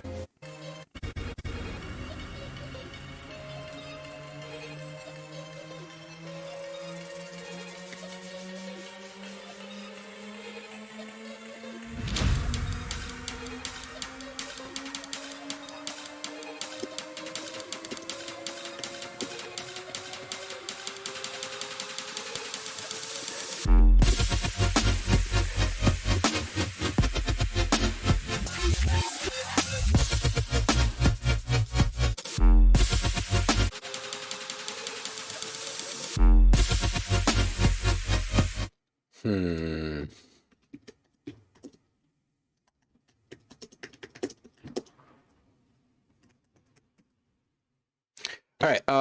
Okay. So I feel you. I feel what you're saying about the intro. Knowing what the song sounds like post 1 minute and what it sounds like prior 1 minute, I feel like maybe just kind of playing around with some of these simple ideas: glitch, stretch, stutter, chorus, or maybe not chorus, or maybe it's like a chorus with delay or like a pitched delay. I'm not sure exactly what I'm feeling or hearing in my mind, but anyway, really subtle embellishments, like just tiny little tweaks, but they're individual processes. So like you would have this plugin completely off in the timeline, and then you get to this point, and then in automation, it just gets turned on, and it's like maybe 50 to 100% wet, depending upon what the process is, and then it gets flipped off, and the next one's flipped on, right? Just kind of like having these super, super subtle variations might be cool, and it'd be really cool if they didn't last that long. So people would really be, I guess, kind of forced to be incredibly focused in this moment. And then also, as something that could kind of fill the space, I have no idea what kind of vocals to expect for this. But maybe this would jive. Subtle atmos generated by a shimmer verb. So the subtle glitches and variations that you're adding to your piano would actually be grabbed, and as long as you've cut out like the bottom half of the frequencies in your shimmer verb and you're working on a fair bit of feedback in that to generate the atmosphere, those little embellishments are going to end up sounding like these kind of like ether like overtones, right? So it'd be kind of cool. All right, going back to this riser, around 1 minute or so, this first riser starts. You could add a second riser and then a third riser to it. The first one could maintain just the way that it is. The second one could have some sort of this like undulation or something like that, right? That's kind of building in this extra amount of movement. And then the third could have something that's a bit more agitated or sped up, right? A more rapid fire. Maybe it's something that's pushing everything out to the side. Anyway, I feel like a multi-layered riser would be a bit more interesting here. And then instead of having this like this massive release, you go with this single bass note, which is really cool. What if you pitch bend into that bass note, like wow, right? There's definitely space for like a little suck back or quick transition effect at 228 just to embellish the transition there. Same at 247, right in the middle of that modulation mayhem, which is right here.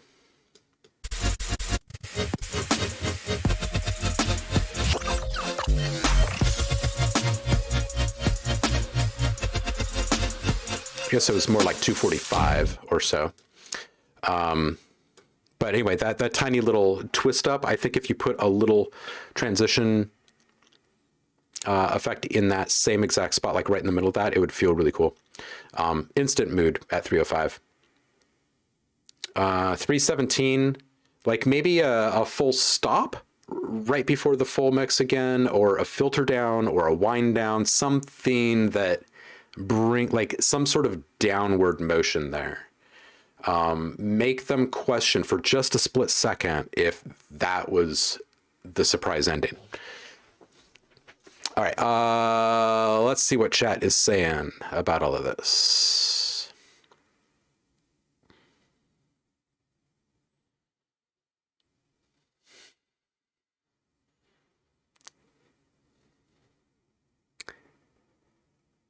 Everyone's really liking this. This is great. Oh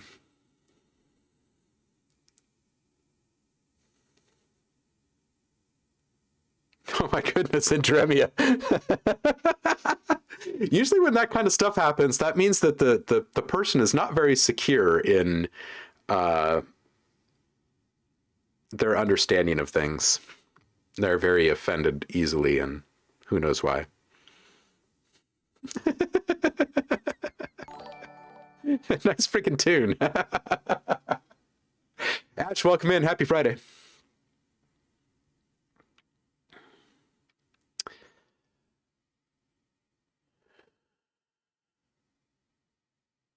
Digital air.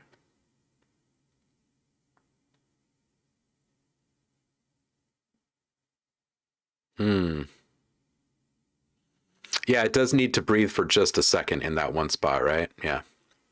Yep, I can throw all of this into Discord for you.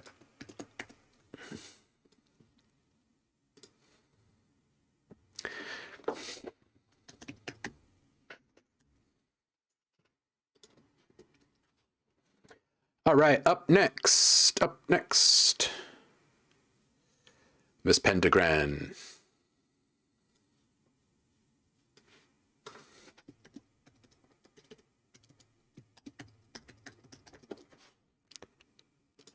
A 15-year-old vocalist did not write the backing track, only the lyrics. Okay, so we're just going to be looking at lyrics here. This one's called Happy Smile.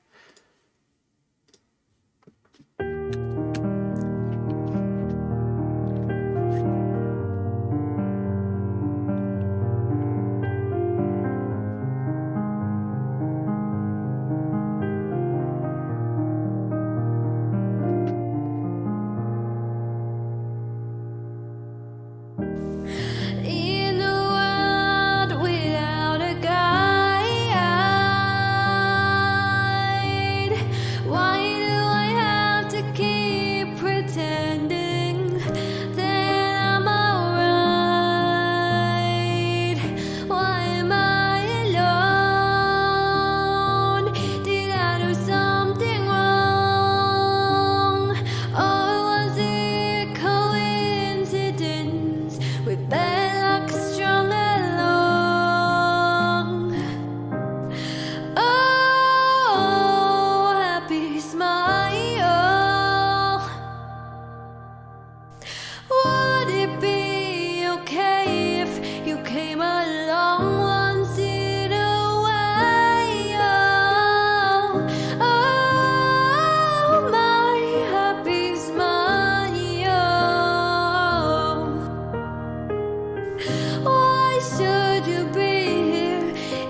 Okay, a couple of things here. The mix on the vocals is pretty good. I'm wondering, is the reverb being applied directly to the vocals, which means you've got your track in your DAW and you've just, boom, put a reverb plugin on it and start dialing in your reverb? Or are you sending the vocals out to a parallel channel and then mixing in the reverb from a different channel? Curious about that.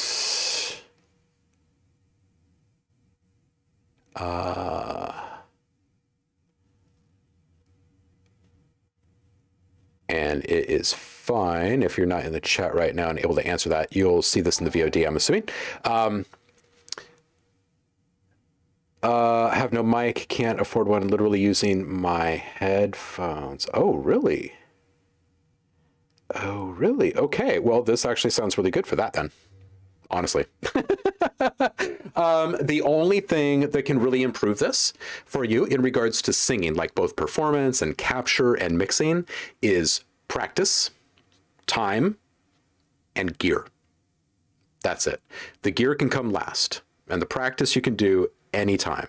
And the time, you can't speed it up or slow it down, but what you can do is make the most of what you have. So I would really suggest just continually doing exactly what you're doing here. Okay? Some of the things you can gain more control over, right? Like the amount of energy that is in your breath during inhales. You can control that better. That'll come with time and with practice, and then you won't need as much help from gear. But you're already getting a really good sound. You're obviously in the moment when you're performing. So I would say keep at it, keep coming back, keep submitting stuff. And when you do have the ability to get a little bit of gear, people in the community can help you make good, solid choices. One thing you could try is recording with your phone and see if that helps. The reverb question is still pertinent. I would encourage you to put the reverb on a parallel channel, an auxiliary channel, and send the vocals to that. So on one channel you have your dry vocals, and on the other channel you have your reverb. Because the difference is like you putting your voice into a room, or you putting the room into your voice. And right now it seems like the entirety of your voice is being reverberated, and it'd be good to have just a small amount of your voice being reverberated. And that would quell a lot of the driven mids that we're hearing. And then there's lots of other little things that you can do to improve it once you get to that point. And we can talk through that the next time you bring something in. But this is a really good place to be. You're 15 years old and you've got a very bright future. Yes, absolutely. Just one step at a time. I would not fill your head with a bunch of technical stuff right now. I would really encourage you to keep doing what you're doing, capture as much of it as you can, get it into a DAW, and go through the routine of making it sound good, right? Remove the low-end frequencies with an EQ that don't need to be there, and that will remove some of the room noise. Do reverb on a separate channel. That'll help keep things clean. You're already on the right path. Hey, Allegromancer's back. What's up, dude? And Real Madman, welcome in.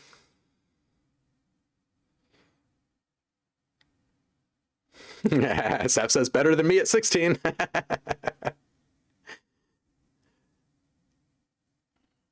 Yeah, you do not need crazy gear to make good music. And remember that a lot of what we have in our bedrooms and our pockets these days are better technologies than what people had for many, many, many years in our industry. You can do a lot with a little. Paintball is up next. JRefs, welcome in. Hello. Happy Friday to you. It's 12:30. We're probably going to close these queues. Let me see how many are in here.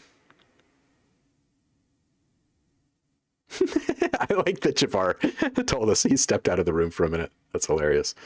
1, 2, 3, 4, 5. Yeah, we'll probably cap the queue here at this point.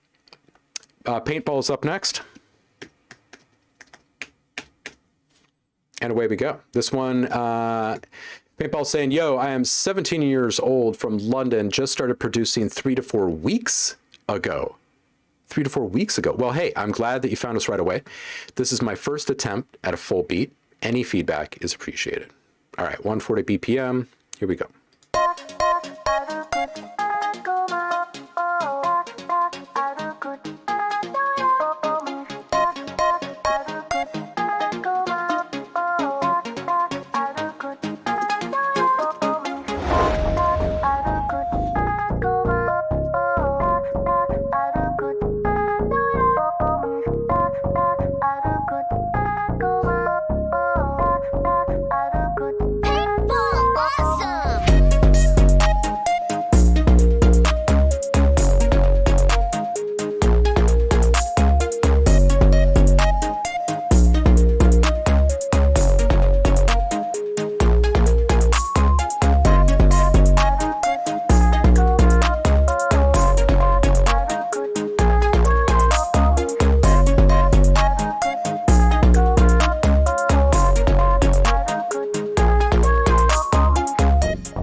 All right, so similar to the last round of advice, I would really encourage you to start simple.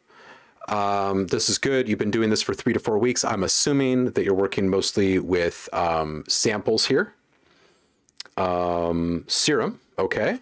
You're working in Serum. So are you just using presets, or are you actually creating stuff from scratch? And yeah, I do get some Porter out of this Live as well. Okay, so presets. Okay, great. So your ear is good then, right? You're selecting sounds that are working together. So I'm assuming that the synth presets are out of Serum. The rest of the stuff is samples. First piece of advice is EQ everything. EQ everything. And the reason is you're going to get to know your sounds. And you're going to get to know what parts of the different sounds work well together and what parts of the sounds do not work well together, and what you can do by simply accenting, which is increasing the volume in an area, or attenuating, which is decreasing the volume in an area, using the different tools at your disposal. There's cuts, which eliminate frequencies, and then there's shelves and peaks, which attenuate, lessen, or accent. And they each do it a little bit differently, but they're all basically doing the same exact thing, which is just affecting volume. So get to know the relationship between volume and your individual sounds, and then the parts of your sounds, right? So volume first with the sounds is what happens to your mix when something is more dominant than the other thing in the mix, right? Just simple volume mixing. The next part is is the volume mix of your sound, right? The lows, the mids, and the highs, and just controlling that with the EQ. So that's first step. Second step is just to start getting comfortable with the idea of modulation. Modulation just simply means change over time, right? So any kind of change over time is called modulation in our business. So try putting one of your synths or maybe the drums or something, or put a filter on synths or drums, and start moving around the cutoff knob, right? And when you do this over a span of like 4 or 8 or 16 bars, it's nice and smooth and it's cool. And play around with resonance and see exactly what that does with these sweeps. Like it adds a little bit of kind of funk or interest to the sound as you're modulating up and down. And then find spaces in your mix where you can do that, or you can add just a little bit of stuff like filter modulation to it. The more very simple, long form modulations that you create in your music, the more comfortable and confident you're going to be with using those types of actions. That is probably going to do more for you than trying to make things sound a certain way with like more affected plugins, you know, like heavy on the reverb and delay and pitch shifting and stuff like that. I would stay really, really simple if I were you, because of what I'm hearing from your ear, right? You're just getting started and you're already making good choices. So it's really just about finding ways to make things interesting and making sure that you can hear all of the elements in the mix that you want them to, or the way that you want them to. And it sounds like you're already on the road there. Yes, like an automation clip. And if you're unsure about how to write automation in your DAW, you can just look it up on YouTube really quick and find the shortest tutorial possible. Don't go into any long, complicated technical thing trying to teach you anything specific. Just figure out how to open up your automation lane, draw on a couple of automation points, and get the hell back out of there. And stay focused on what you really want to do with your music. And try not to get too caught up in stuff. Bring back stuff here each week and submit it for feedback, and we'll keep giving you really good advice and keep you going down the right track. The other thing I would say is stay engaged in the Discord and ask questions. There's a lot of really talented people and straight up legends in the community, and they're more than willing to share their knowledge. So next up is Rubo. Or Rubbo? All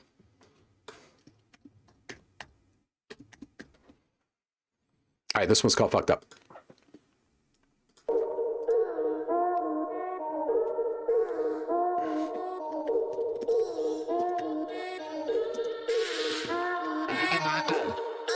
Everybody put your hands up. Everybody put your hands up. Put your fucking hands up.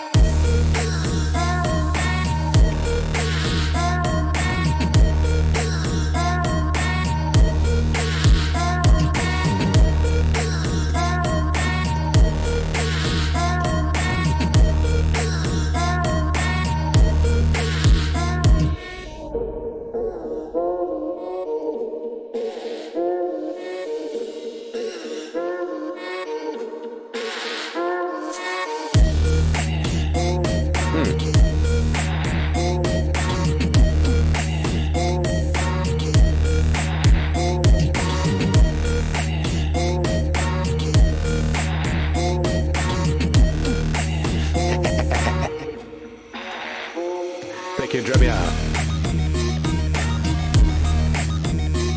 Oh.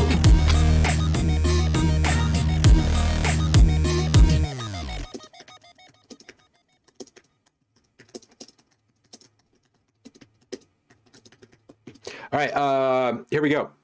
Really good, solid filter position for the intro. When the full mix hits, it's just like one of those moments. You've obviously found a really good sound here. It'd be kind of cool to have a really small pitch bend on that accented bigger bass hit, right? It's like every 4, you're like boom, right? It'd be cool if it had a little pitch bend in there. Better volume balance in the last synths at the very end. There's not a lot to pick apart here, and there's not a lot like that needs attending to technically. This is more just about interest stuff. These synths that you had at the end, are choice. Like, they're good. They fit the vibe, and they're really interesting and unique, and they brighten up the mix. So going back towards the middle of this thing.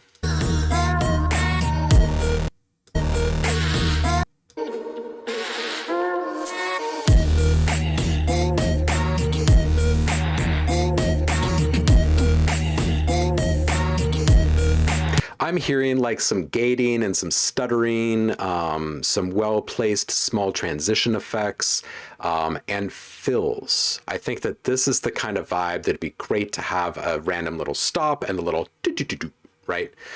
Something kind of clunky, something kind of wonky. So probably layering like some toms with some Foley or something like that. And squishing them together.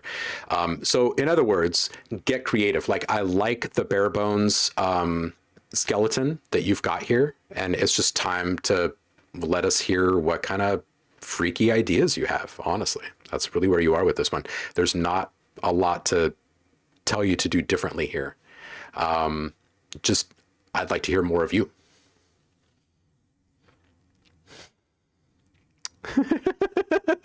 Has anyone seen Small Pitch Ben? Ben is missed. That reminds me of like a Winnie the Pooh story or something. Oh, a lot of low end going on. Loving the 8-bit synths and slides and those plucks, says Tremties. Yeah, and I'm fine with the really big low end if there's not a lot going on in the rest of the mix. It takes up a lot of room. So I'm fine with heavy low and some bright highs. It'd just be cool to have some fun maneuvers in between, because you're not going to have a whole ton of mid-range action flying all over the place in a track like this. So you kind of depend upon some maneuvers for interest at a certain point. It can't all be just mood. All right, Whiskey is up next, and are people still adding? Let's see here. All right, I see Giraffes is putting something in here right as soon as they're done typing. I'm going to close the gates for today.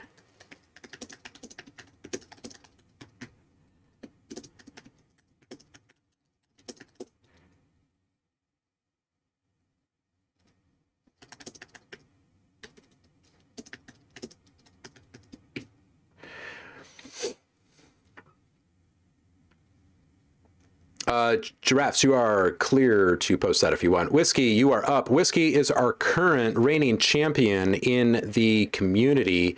Everyone who is subbed to the channel gets a free sound pack every month. You grab that sound pack from the subscriber rewards channel here inside the Discord. Whatever you're inspired to make with the sounds from the monthly sound pack, you come back and submit in our monthly challenge before the end of the month, and you will win another free sound pack just for participating.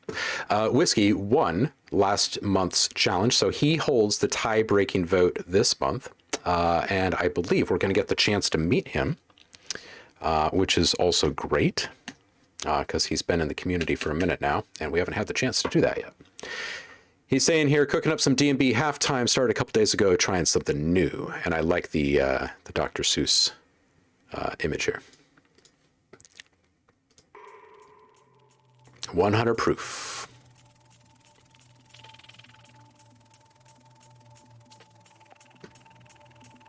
Oh, Allegromancer, I see you.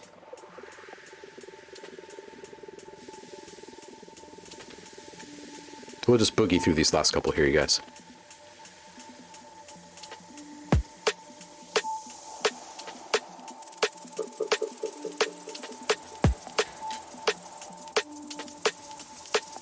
Yeah, modular clouds. Yeah, I can hear it.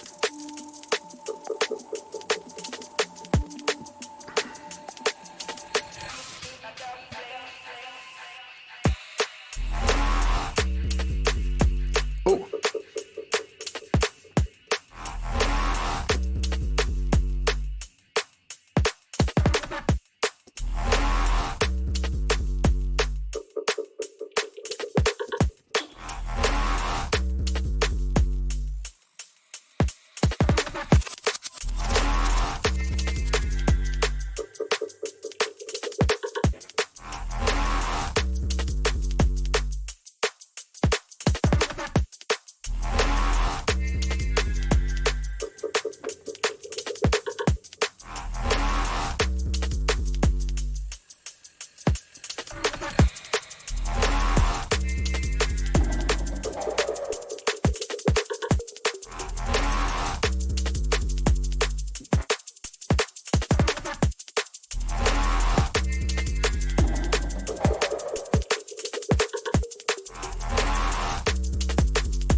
homie, I ain't got much for you on this one. I will say, though, that some of these little pieces of ear candy, I'm just going to call out one specifically here.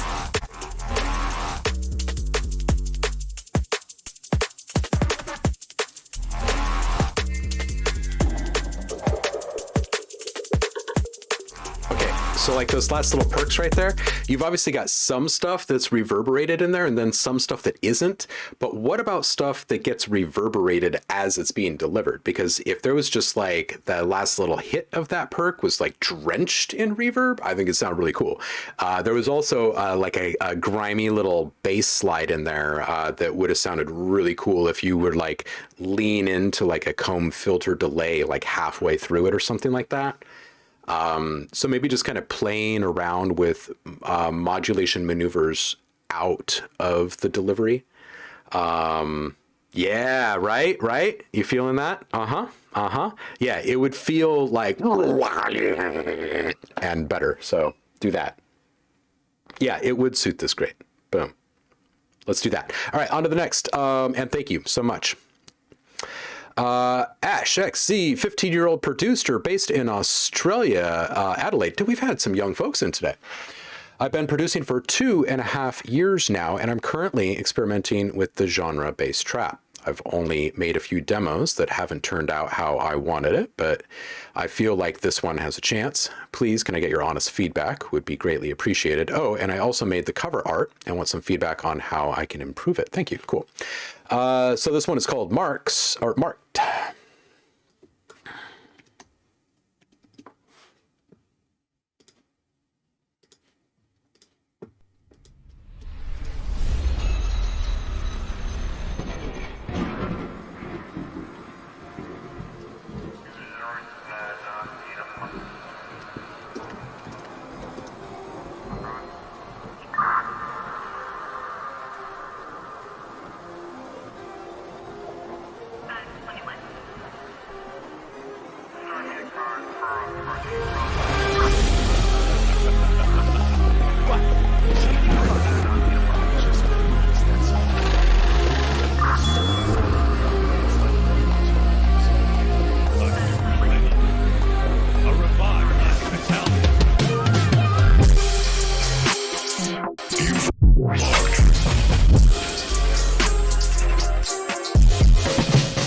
There's a lot going on here that I like. That intro scrape, the very first thing that we hear, I'd multiband compress that. Something like OTT can do it for you easily. Just don't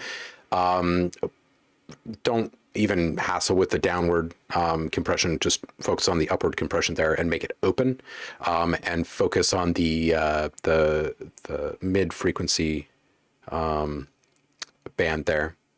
Don't add a bunch of highs or lows.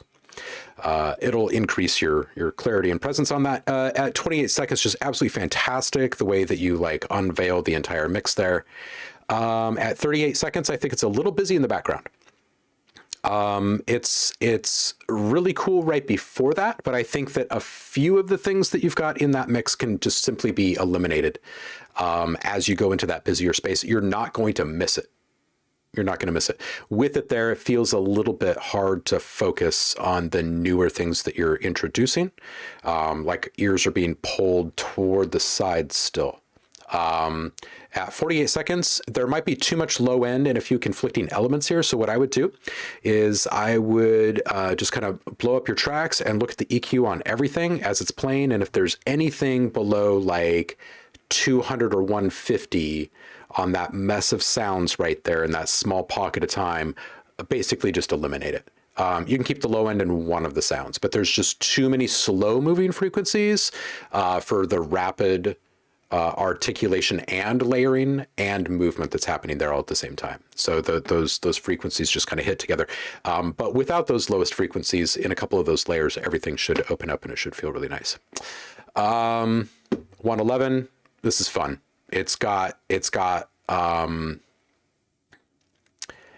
some really, really modern bass trap ideas. It's got like some hints of complextro type stuff hidden in there. It's fun. It's fun. Nice change up at 121. 128, I'm getting some freaking disturbing carnival vibes here. Watch out for those carnies. And 155, love the last little push of energy here. As far as the artwork goes, you could probably use a little bit more accent on the texture layer. Like the white of the background layer of the texture layer is a bit much with the white block lettering. I would try to find a little bit more separation between those two things. So if you're working in like Photoshop or Pixelmator or something like that, one thing you can do is put a layer right between the white layer and your color layer with the X-ray images on it, right? And just make it like a gray layer, just like paint bucket, fill it all with gray, like a mid-tone gray, and then back the opacity down to like 5% or 10%, something like that. And it'll give it this kind of small amount of separation. And that might do it. What else might help? If you take, I'm not sure what program you're using. But if you use like a, what's the right word? Like a color shifting filter, if you will, the kind that allow you to do more than just hue. You can bias the color distortion to like a really dark blue or dark purple or something like that and add it at a really, really small amount, and it would make those cracks really kind of pop.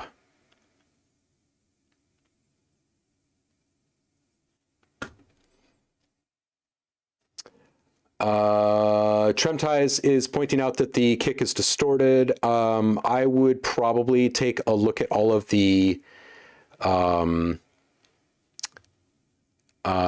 low end in all of the elements. Make sure you do all of your EQing before you go back and hit that. That would be my advice. JSF is up next. Let's see what he brought by this time. Always a pleasure. Bruno Mars by 90s R&B type beat.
All right, JSF, here we go. Tasty vibes, man. Seriously. Spot on with the vibe.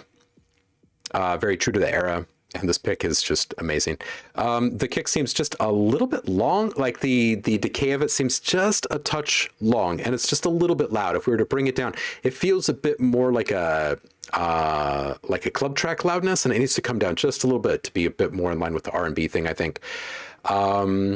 The toms fill, fantastic. It's a gem. I would accent the mids. Don't go full Phil Collins or anything. Just a little bit more mids. Some really classic sounds in the palette.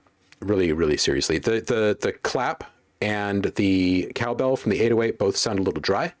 So maybe treat those. Maybe a little delay spray here and there for some of them, and the rest could just use like maybe a little bit of reverb just so they're not sitting quite as two-dimensional. At 214 specifically, that synth solo, I think it can come up a little bit, and I think you could put it into a bit more space. Some major junior high dance feels creeping up in this one. Let's see what else everyone is saying, or see what everyone else is saying here. Ooh, negative image would be kind of cool. I like that for that last, for the art feedback on the other one.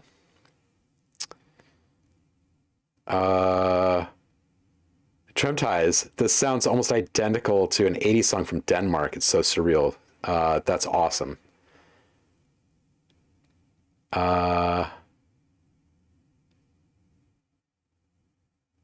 Yeah, what is with the quality of the newcomers here today, right? Yeah, I noticed that we had, I don't know, probably 4 or 5 different people that are in their teen years right now, and they're cranking out jams.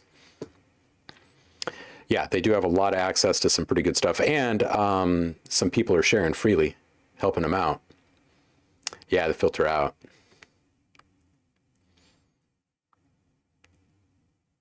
Yeah. +1 acid for beginning production, right? Less on the kick for sure. Yeah, I appreciate you too, homie. 20 years old 10 days ago. Getting old. Man, out of the teenage years. I guess you got to start freaking adulting and stuff. All right, Joe's up next. This one is called Break Your Heart.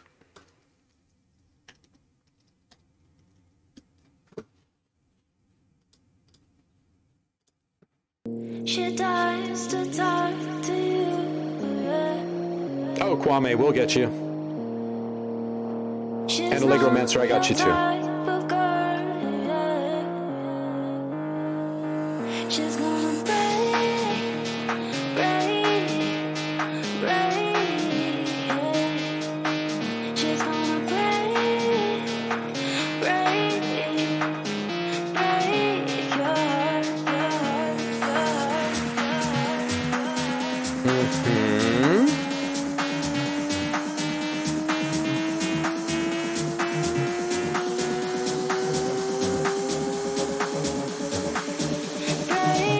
your heart. Dude.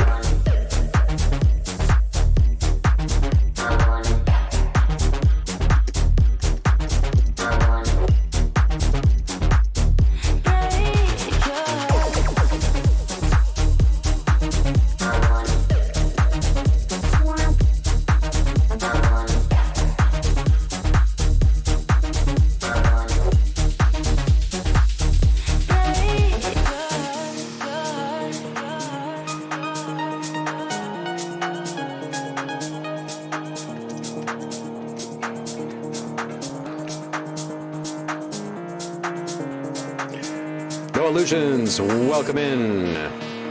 We are just wrapping up feedback. So hold off on posting new stuff. Bring it back next week. She's gonna break, yeah.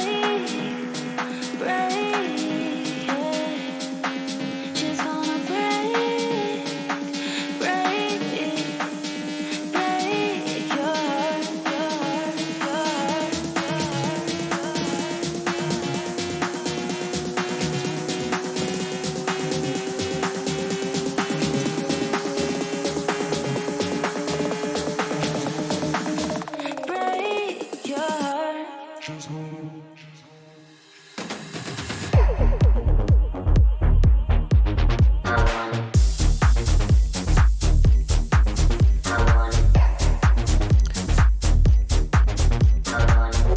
It's really solid, Joe.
Print it. This one's great. Maybe a touch of overdrive on that kick. I'm definitely not gonna like pick apart little things on this one. I think that there are so many small artistic choices being made in this one that if I was to start picking on one thing, it'd be unfair to other things. This is solid. Really good quality.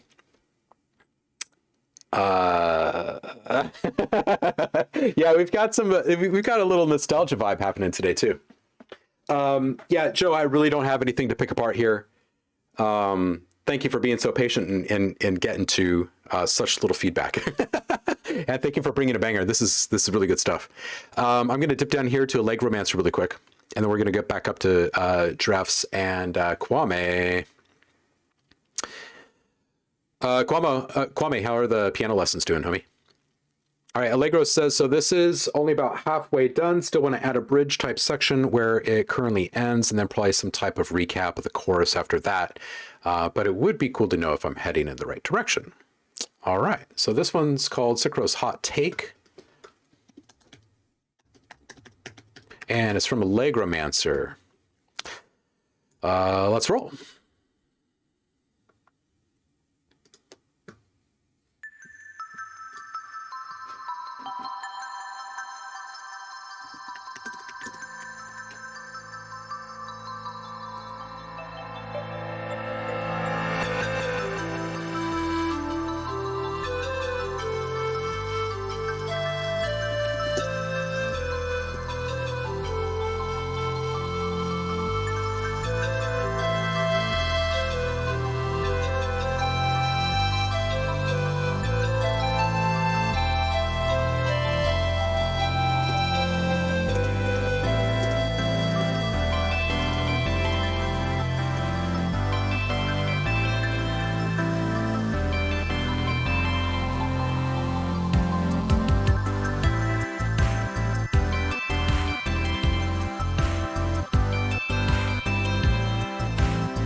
This is great. Really dig the ARP in the beginning. This is like it's kind of a mashup of a few different things, but I'm getting some strong kind of Zelda influences here. Good stuff. I want to circle back to this pad really quick at 104 and hear something.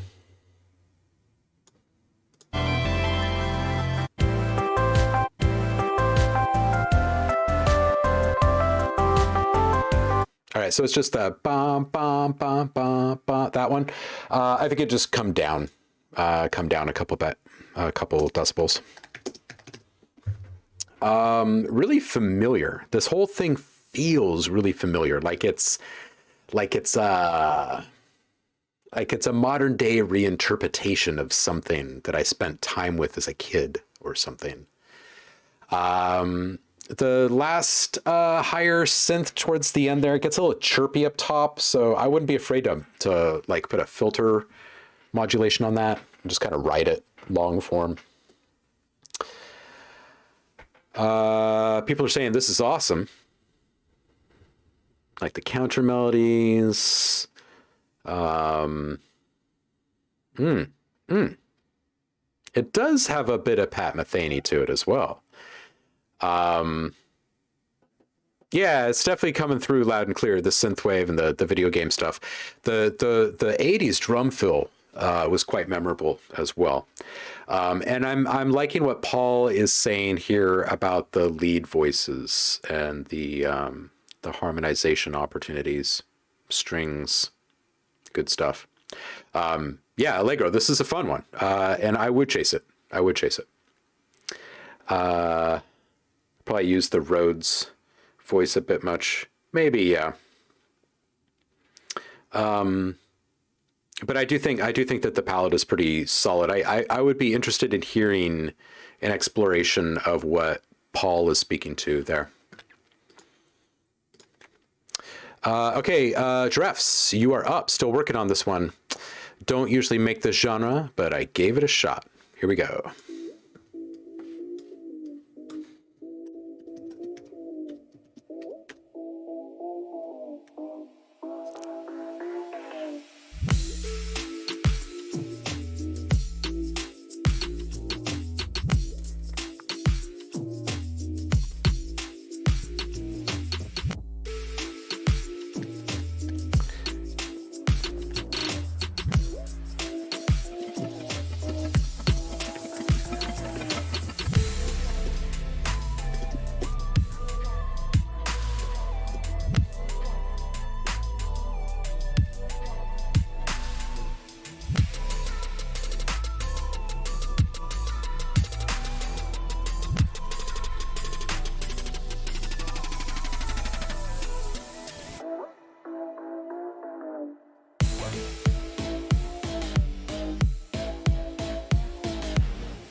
This is fun. It's got some interesting flavors rolled together. It's a little quiet, so I'd love to hear this at a more full mix volume. I think the kick can come down just a little bit in its relative loudness, and then just bring the entire mix up several dBs so you can hear everything a bit more clearly. It is always tougher for me to give feedback on stuff that I'm not able to hear all of the elements all of the time the way that I'd like to, and that is kind of the overarching goal of mixing in general, is just like trying to find a way in which everything can be heard. What I did hear commingling in there was just like some really nice organic like cooperation. So the palette that you've selected is good. I think that the keys seem a little thick, and you might need to shave off some lower frequencies there. And I love the little bendy K-pop synth. There's not a lot to pick apart in this one, just like the others. I would say bring this one up in volume and chase it a little bit more. I like it. I wouldn't mind hearing this again after you've fleshed it out a bit, and to hear what a fresh volume mix would sound like on it.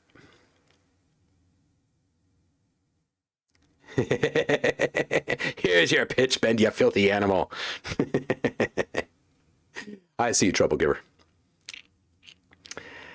Oh yeah, no. It's good to mix quietly. Absolutely good to mix quietly. You're definitely not going to get any harsh vibes from me on that one.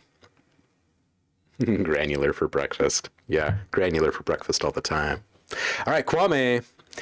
Is this the same one that you posted? Because at the very beginning of the stream, when you weren't here, I said we missed this one from Kwame. 22. Okay, so this is the same one, right? Okay. It might be. Okay, cool. Here we go. Glad we didn't miss out then.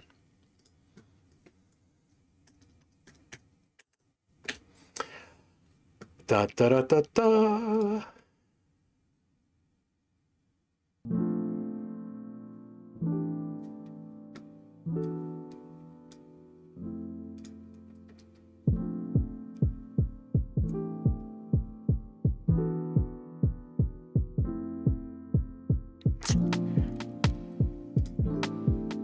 Yeah, I see this is .2. Yeah, I think we missed the first one.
All right, dude, this is good. I think the kick seems a little muffled, not just filtered, so maybe add a little overdrive after the filter. It'll repopulate some of those overtones up top. Just target way up. Target like 8K or something like that. Between 5 and 8. The snare is cracking. Maybe shave off just a little bit up top, like just a little bit, like a 6 dB per octave curve, just like down to like 10K or something like that. 139, I love the effect, like the feels of that detuned synth, like melting into that muted trumpet right there. Nice move. That was nice. That was smooth. I like that. The whole mix, I think the bass could actually come up 1 or 2 decibels. That said, we've got to find 1 or 2 players in that mid-range go in there and take a little bit out of the low end, just to make a little bit more room for that bass to be heard. You might also want to play around with like just A/B, putting a really simple overdrive on the bass, and then adjust the volume. So the volume would be the same, and see if you like having the additional overtones in there or not. I think it would feel good. I think it would warm up your whole mix just a little bit, make it a little bit easier to hear the bass progressing over time. And then Subvid says a ride. I hear a ride in there, and I say yeah, and add one to that. Maybe even some cross action between some rides and a hat, right? Like little lazy open sizzle of those hats every once in a while, right? And yeah, with the bass, absolutely. Ooh, bells. Bells might be a nice nice touch. Yeah, good stuff. As always, Kwame, you've just been absolutely killing it. I'm sorry to hear that COVID stepped all over your piano lessons this last week. I hope that your piano teacher is okay. And I hope that you are okay. And I hope that everyone here is okay. I am out of time, so I'm going to go drop you guys off somewhere. Let's see who is streaming right now and pick someone fun to go play with. I appreciate all of you spending time with me today, and we will get back at it on Monday. We're going to pick up where we left off in the sound design curriculum. Okay, we're going to be going a little bit further down the rabbit hole of basic synthesis. So be here for that if you're wanting to get your brain a little bit bigger than it already is. Wednesday, we'll be back with some production work. And Friday, we'll be back listening to your tunes and helping you get a bit better at this game. But I do appreciate you all for being here. And I hope that you have a fantastic weekend. Who should we go see? Let's... Real Tough Ghost. Should we go see Real Tough Ghost? Just total surprise? Let's go do it. Let's go do it. I haven't done this for a long time. I'll see you guys on the flip. Appreciate you. Every last one of you. Big love. And I'll see you after the weekend. Peace out.